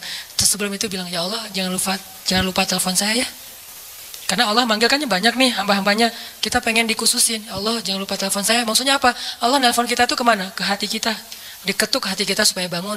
Ya Allah please, nanti malam saya pengen ketemu Allah. Jangan lewatin saya ya. Yang lain-lain bangun saya enggak, kan sedih banget. Gitu ngomong ke Allah mah. Ya Allah telepon saya. Tidurlah waktu itu. Pasti ditelepon sama Allah. Jam 2 telepon. Allah kok kecepetan sih nelponnya? Enggak. Saya berharap mas 3:30 ya Allah. Udah dekat-dekat subuh gitu sekalian teh. Ya itulah kita lah, kalau ke Allah kecepatan lagi. Kalau kepada makhluk si dia tuh makin cepat makin bagus. Kok kamu telat banget sih nelfon aku? Kok kamu telat banget sih buka pintu? Kok kamu telat banget sih ngangkatnya? Padahal baru ringtone yang pertama udah diangkat tapi masih bilang telat. Ke Allah kok cepat banget sih dibanguninnya Allah? Bentar lagi ya, tutup lagi, tidur. Mungkin Allah bukan gak bangunin. Sebetulnya Allah berhak untuk gak bangunin kita. Dibangunin gak mau. Dia ke saya mah gak penting kata Allah teh. Bisa aja, enggak. Kenapa Allah nggak membiarkan kita bangun? Allah kasihan sama kita. Oh dia capek nih. Ya udah deh, subuh aja dibangunin. Tapi kita udah digituin, ngerasa biasa aja. Akhirnya besok udah nggak merasa butuh lagi sama Allah. Digoda oleh setan. Di situlah setan masuk tuh. Sama kayak Nabi Muhammad. Nabi Muhammad tuh kan kalau sholat tahajud nggak suka ngajak-ngajak kan? Walaupun boleh kan tahajud bareng-bareng. Cuman Nabi Muhammad nggak suka ngajak. Kenapa? Bukan nggak boleh sholat tahajud bareng. Soalnya tahajud Nabi Muhammad itu nggak ada yang bisa ikut. Siapa yang sanggup ikut tahajud Nabi Muhammad 1 rakaat 5 juz? Al-Baqarah, Ali Imran, Al-Maidah, An-Nisa. Jangankan orang biasa, Abdullah ibnu Mas'ud, sahabat yang paling keren aja hafalannya, gak kuat. Wah, Nabi Muhammad lagi tahajud, ikutan Allahu Akbar, Alif Lam Mim, Al-Baqarah, hafal banget lah itu mah. Satu halaman pasti hafal banget lah ya. Halaman kedua, semangat, halaman ketiga, lembar kelima dan segala macam. Wah, gak benar nih, terbalik. Mulai nih. Dan itu yang dirasakan Abdullah ibnu Mas'ud. Mulailah muncul dunun. Prasangka buruk dalam diri saya. Terbalik, udah mulai kayak gitu nih. Kok lama banget sih? Kayaknya lagi ngejos nih. Tapi mudah-mudahan nanti habis ini rakaat berikutnya enggak. Sampai selesai Al-Baqarah. Mudah-mudahan habis Al-Baqarah. La yukallifullahu nafsan illa usaha. Abdullah udah gini-gini. Wah, ada ruku nih. Bahasa kita mah ya. Kan tadi gini lama. Aduh. Dan nih, ruku. Alif Lam Mim. Wah. Ali Imran coba. Wah Ali Imran 1 juz lebih. Mudah-mudahan habis Ali Imran ditahan-tahan nih. Mudah-mudahan Nabi nggak ingat lagi ya Nisa, lupa kayak. Kalau udah lupa kan ruku. Kalau bahasa kita mah ya ayyuhan nasu taqu rabbakum An-Nisa. Hampir kata Abdullah saya batalin. Itu sekali-kalinya first and last sholat di belakang Nabi. Sholat Nabi kan? Makanya Nabi itu nggak mau ngajak-ngajak tahajud. Bukannya nggak boleh bareng-bareng. Nabi tahu diri lah. Tahu diri. Kalau kita tahu diri nggak ngajak-ngajak. Soalnya tahajudnya mepet-mepet ke azan subuh. Tahajud 2 rakaat, witir 1 rakaat. Kalau nggak sekalian aja witir udah disatuin dengan tahajud 1 rakaat. Sholat tahajud. Saya sering sholat tahajud 1 rakaat witir doang. Kenapa? Karena pas lihat jam 4 lewat 5 azan. Ya udah witir aja deh.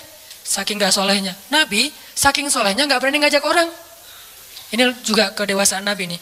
Beliau kalau ngasih contoh, kasih contoh yang bisa ditiru. Kalau melakukan yang nggak bisa ditiru, nggak mau nyontohin ke orang lain. Kalau kita kebalik, giliran dilihat orang lain yang nggak bisa ditiru. Giliran sendiri, yang orang lain semua bisa lakuin juga. Artinya kita tuh kurang bijak, pamer. Nabi kalau sholat sunnah qabliyah di rumahnya 4 rakaat. Kalau di masjid 2 rakaat. Supaya bisa ditiru. Ketika ditanya kok gitu Nabi? Likaila yakuna harajan li ummati. Supaya nggak ngeberatin kalian. Coba. Ini emosional Nabi nih. Bahasa fikihnya sarirotun Nabi. Kan Nabi itu ada surah, sirah, sarirah ya. Surah, jenggot, rambut segini. Itu rambut 2017 banget lah pokoknya. Rambut zaman now. Terus jubahan. Terus sorbannya Nabi itu kan kalau di ini satu di depan, satu ke belakang kan ujungnya. Itu surah. Kalau sirah, kehidupan sehari-hari Nabi, sikap-sikap Nabi. Nah yang jarang dibahas itu teman-teman, sarirah, perasaan Nabi. Nabi itu nggak mau ngeberatin kita. Kalau ngasih contoh, yang bisa kalian tiru aja deh. Makanya Nabi kalau tahajud nggak pernah ngajak Aisyah. Aisyah tidur, Nabi ke kamar mandi, wudhu, udah gitu sholat. Sholatnya di mana? Di sebelah Aisyah. Kenapa? Nabi tahu Aisyah itu kalau malam suka raba-raba nyari Nabi. Kalau nggak kepegang Nabi, dia bangun. Nabi nggak pengen ngebangunin Aisyah, coba. Kalau kita, istri yang soleh kok belum bangun? Cia. Masih mending. Aduh ya Allah, pengen banget istri kayak Khadijah, bukan kayak gini. Lebih fatal lagi. Aisyah aja nggak dibangunin sama Nabi. Jadi kalau nanti udah punya ya, maaf kalau belum punya, nggak bisa diperhatikan. Kalau udah punya jangan bangun-bangunin. Dan saya juga nggak pernah nggak bangunin istri saya, nggak bangun juga. Nabi mah nggak pernah bangunin istri kecuali emang dalam kondisi Aisyah waktu itu nggak capek. Nabi perhatiin banget, hari ini Aisyah ngapain. Oh, kita kan nggak peduli. Tahajud mah, tahajud. Mama kan udah sering ikut talim, masa nggak bisa tahajud? Ya udah sering talim, tapi capek siangnya dia ngurus anak, dia nyuci, dia segala macam, dia jagain harta kita, rumah kita, keluarga kita, dia mondar-mandir ke pasar. Mungkin tadi pergi ke pasar beli cabai lupa, beli garam lupa, lanjut lagi. Kita harus tahu, oh seharian Aisyah capek, ya udah malamnya saya tahajud sendiri. Begitu witir baru Aisyah dibangunin. Adegan pakai nano spray itu adegan witir, bukan adegan tahajud. Aisyah, gitu-gitu. Oh ya udah, Aisyah masih apaan sih kalau bahasa kita ya? Kak Aisyah tuh raba-raba kalau lagi malam. Nabi mana? Karena dekapan Nabi itu kan paling hangat ya. Karena dia mendekap bukan dengan fisiknya doang, dengan hatinya. Pokoknya udah hangat banget lah dekapan Nabi. Cowok paling romantis se-Eropa tuh Rasulullah SAW lah. Kalau kita mau tahu gimana romantisnya Nabi, saya udah lagi nggak mood bahas romantis-romantisan ya. Satu saat aja. Tapi bukan saya nih yang romantis ya, Nabi. Saya mah cuma belajar-belajar dikit. Nabi itu paling hangat. Nabi pegang tangan istrinya biasa. Kita mau pegang, kursi aja lah. Nggak ada calonnya nih. Masa mau dipegang, siapa yang dipegang? Pas dipegang calon mertua. Apa-apaan lo? Astagfirullah. Kan bahaya tuh. Bisa megang tangan calon mertua yang kekar gitu. Bahaya. Nabi Aisyah witir. Karena pas Nabi lagi sholat, Nabi itu sholat kakinya itu di sebelah Aisyah. Dan Aisyah tuh nyari-nyari jempol Nabi. Itu juga dalil bagi sebagian mazhab ya, enggak semuanya, bahwa menyentuh istri tidak batal wudu. Sebagian lain mengatakan beda. Allah alam bab fikihnya. Karena ada juga dalil kalau habis wudu Nabi itu cium Aisyah ke masjid. Wudu, cium. Itu ritual ya, tutorial ke masjid. Wudu dulu awalnya ketika mendengar azan, siwak. Siwak mah boleh pakai kayu siwak, boleh pakai gosok gigi, terserah, yang penting bersihin mulut. Siwak, udah gitu berwudu, udah gitu pakai pakaian yang bagus, parfum, cium istri. Makanya nggak bisa ngamalin sunnah kalau belum susah. Banyak yang nggak bisa diamalin. Garing kan, parfum segala macam, langsung ke masjid garing ah. Harusnya parfum ada sesuatu setelah. Jadi jangan ngelangkahin sunnah dong. Runtutannya harus rapi. Siwak, wudu, pakai baju yang bagus, parfuman. Nah, bagian apa? Terserah. Mau di pipi, mau di jidat. Ya, itu aja lah 2. Pipi atau jidat, udah. Dan kecupan itu penuh kasih sayang. Istri juga pasti gituin.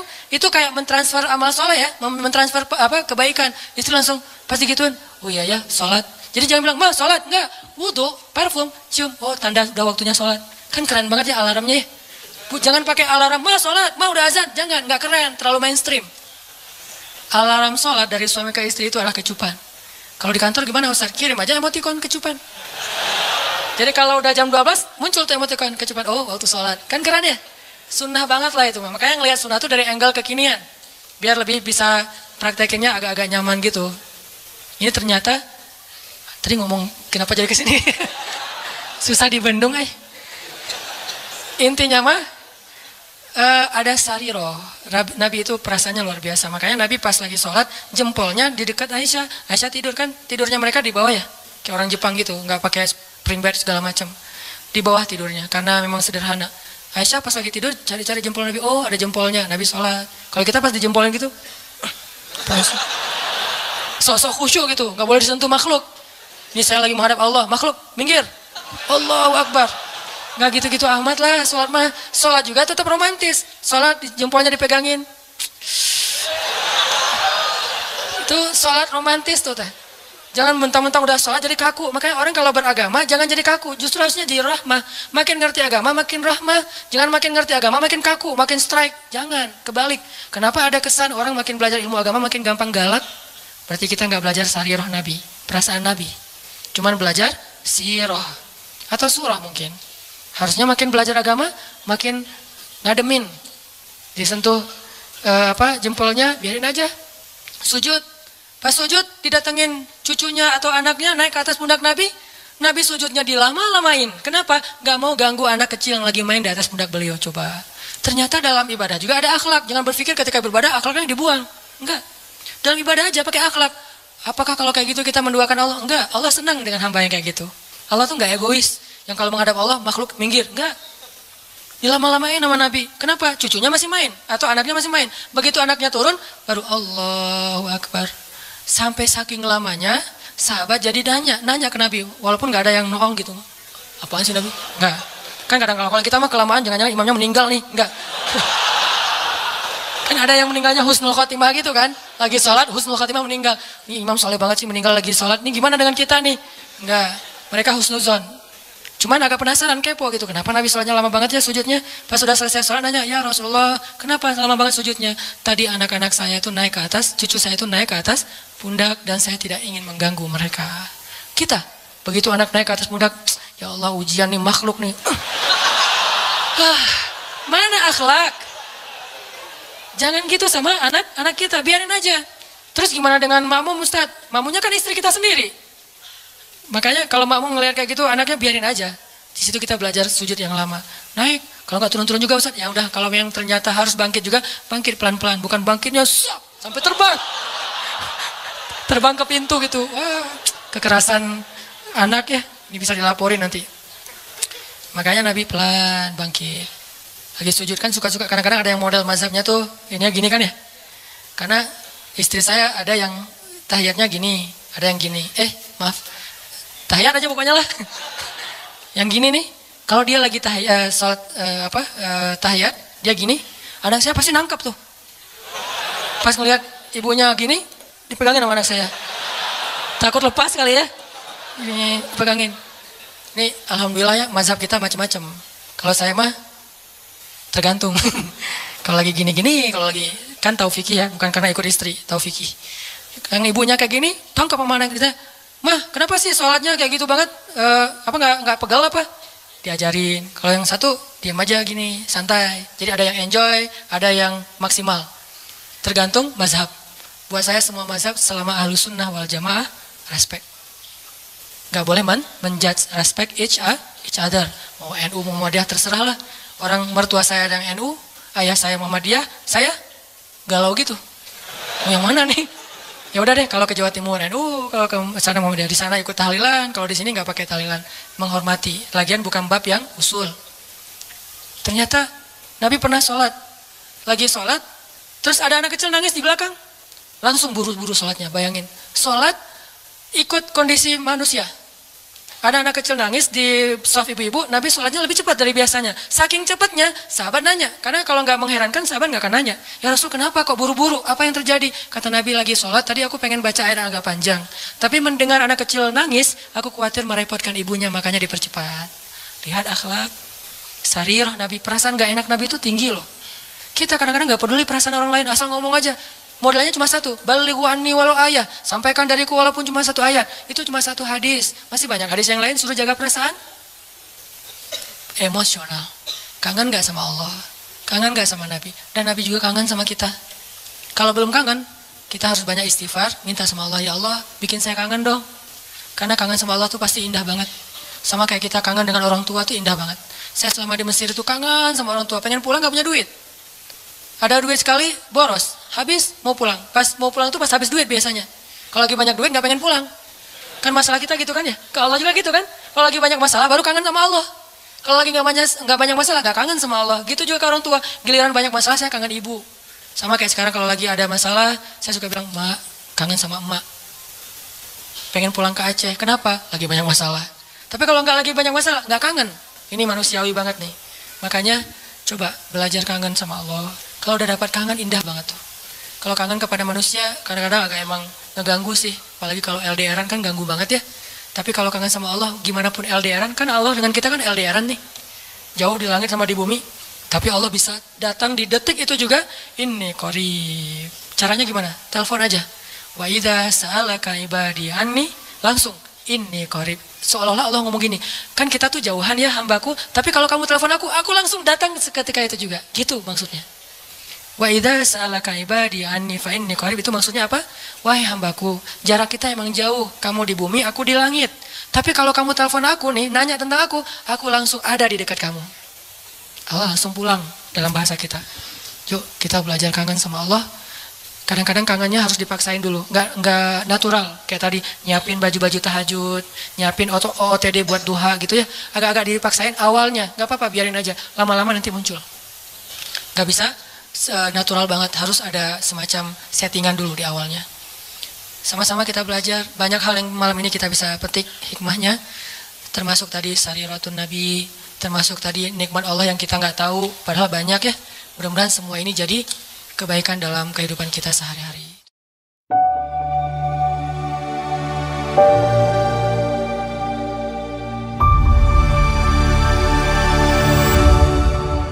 Ceramah ini mengajak kita untuk selalu bersyukur atas nikmat Allah yang sering kita anggap sepele, seperti keselamatan dari kerugian yang tidak kita sadari.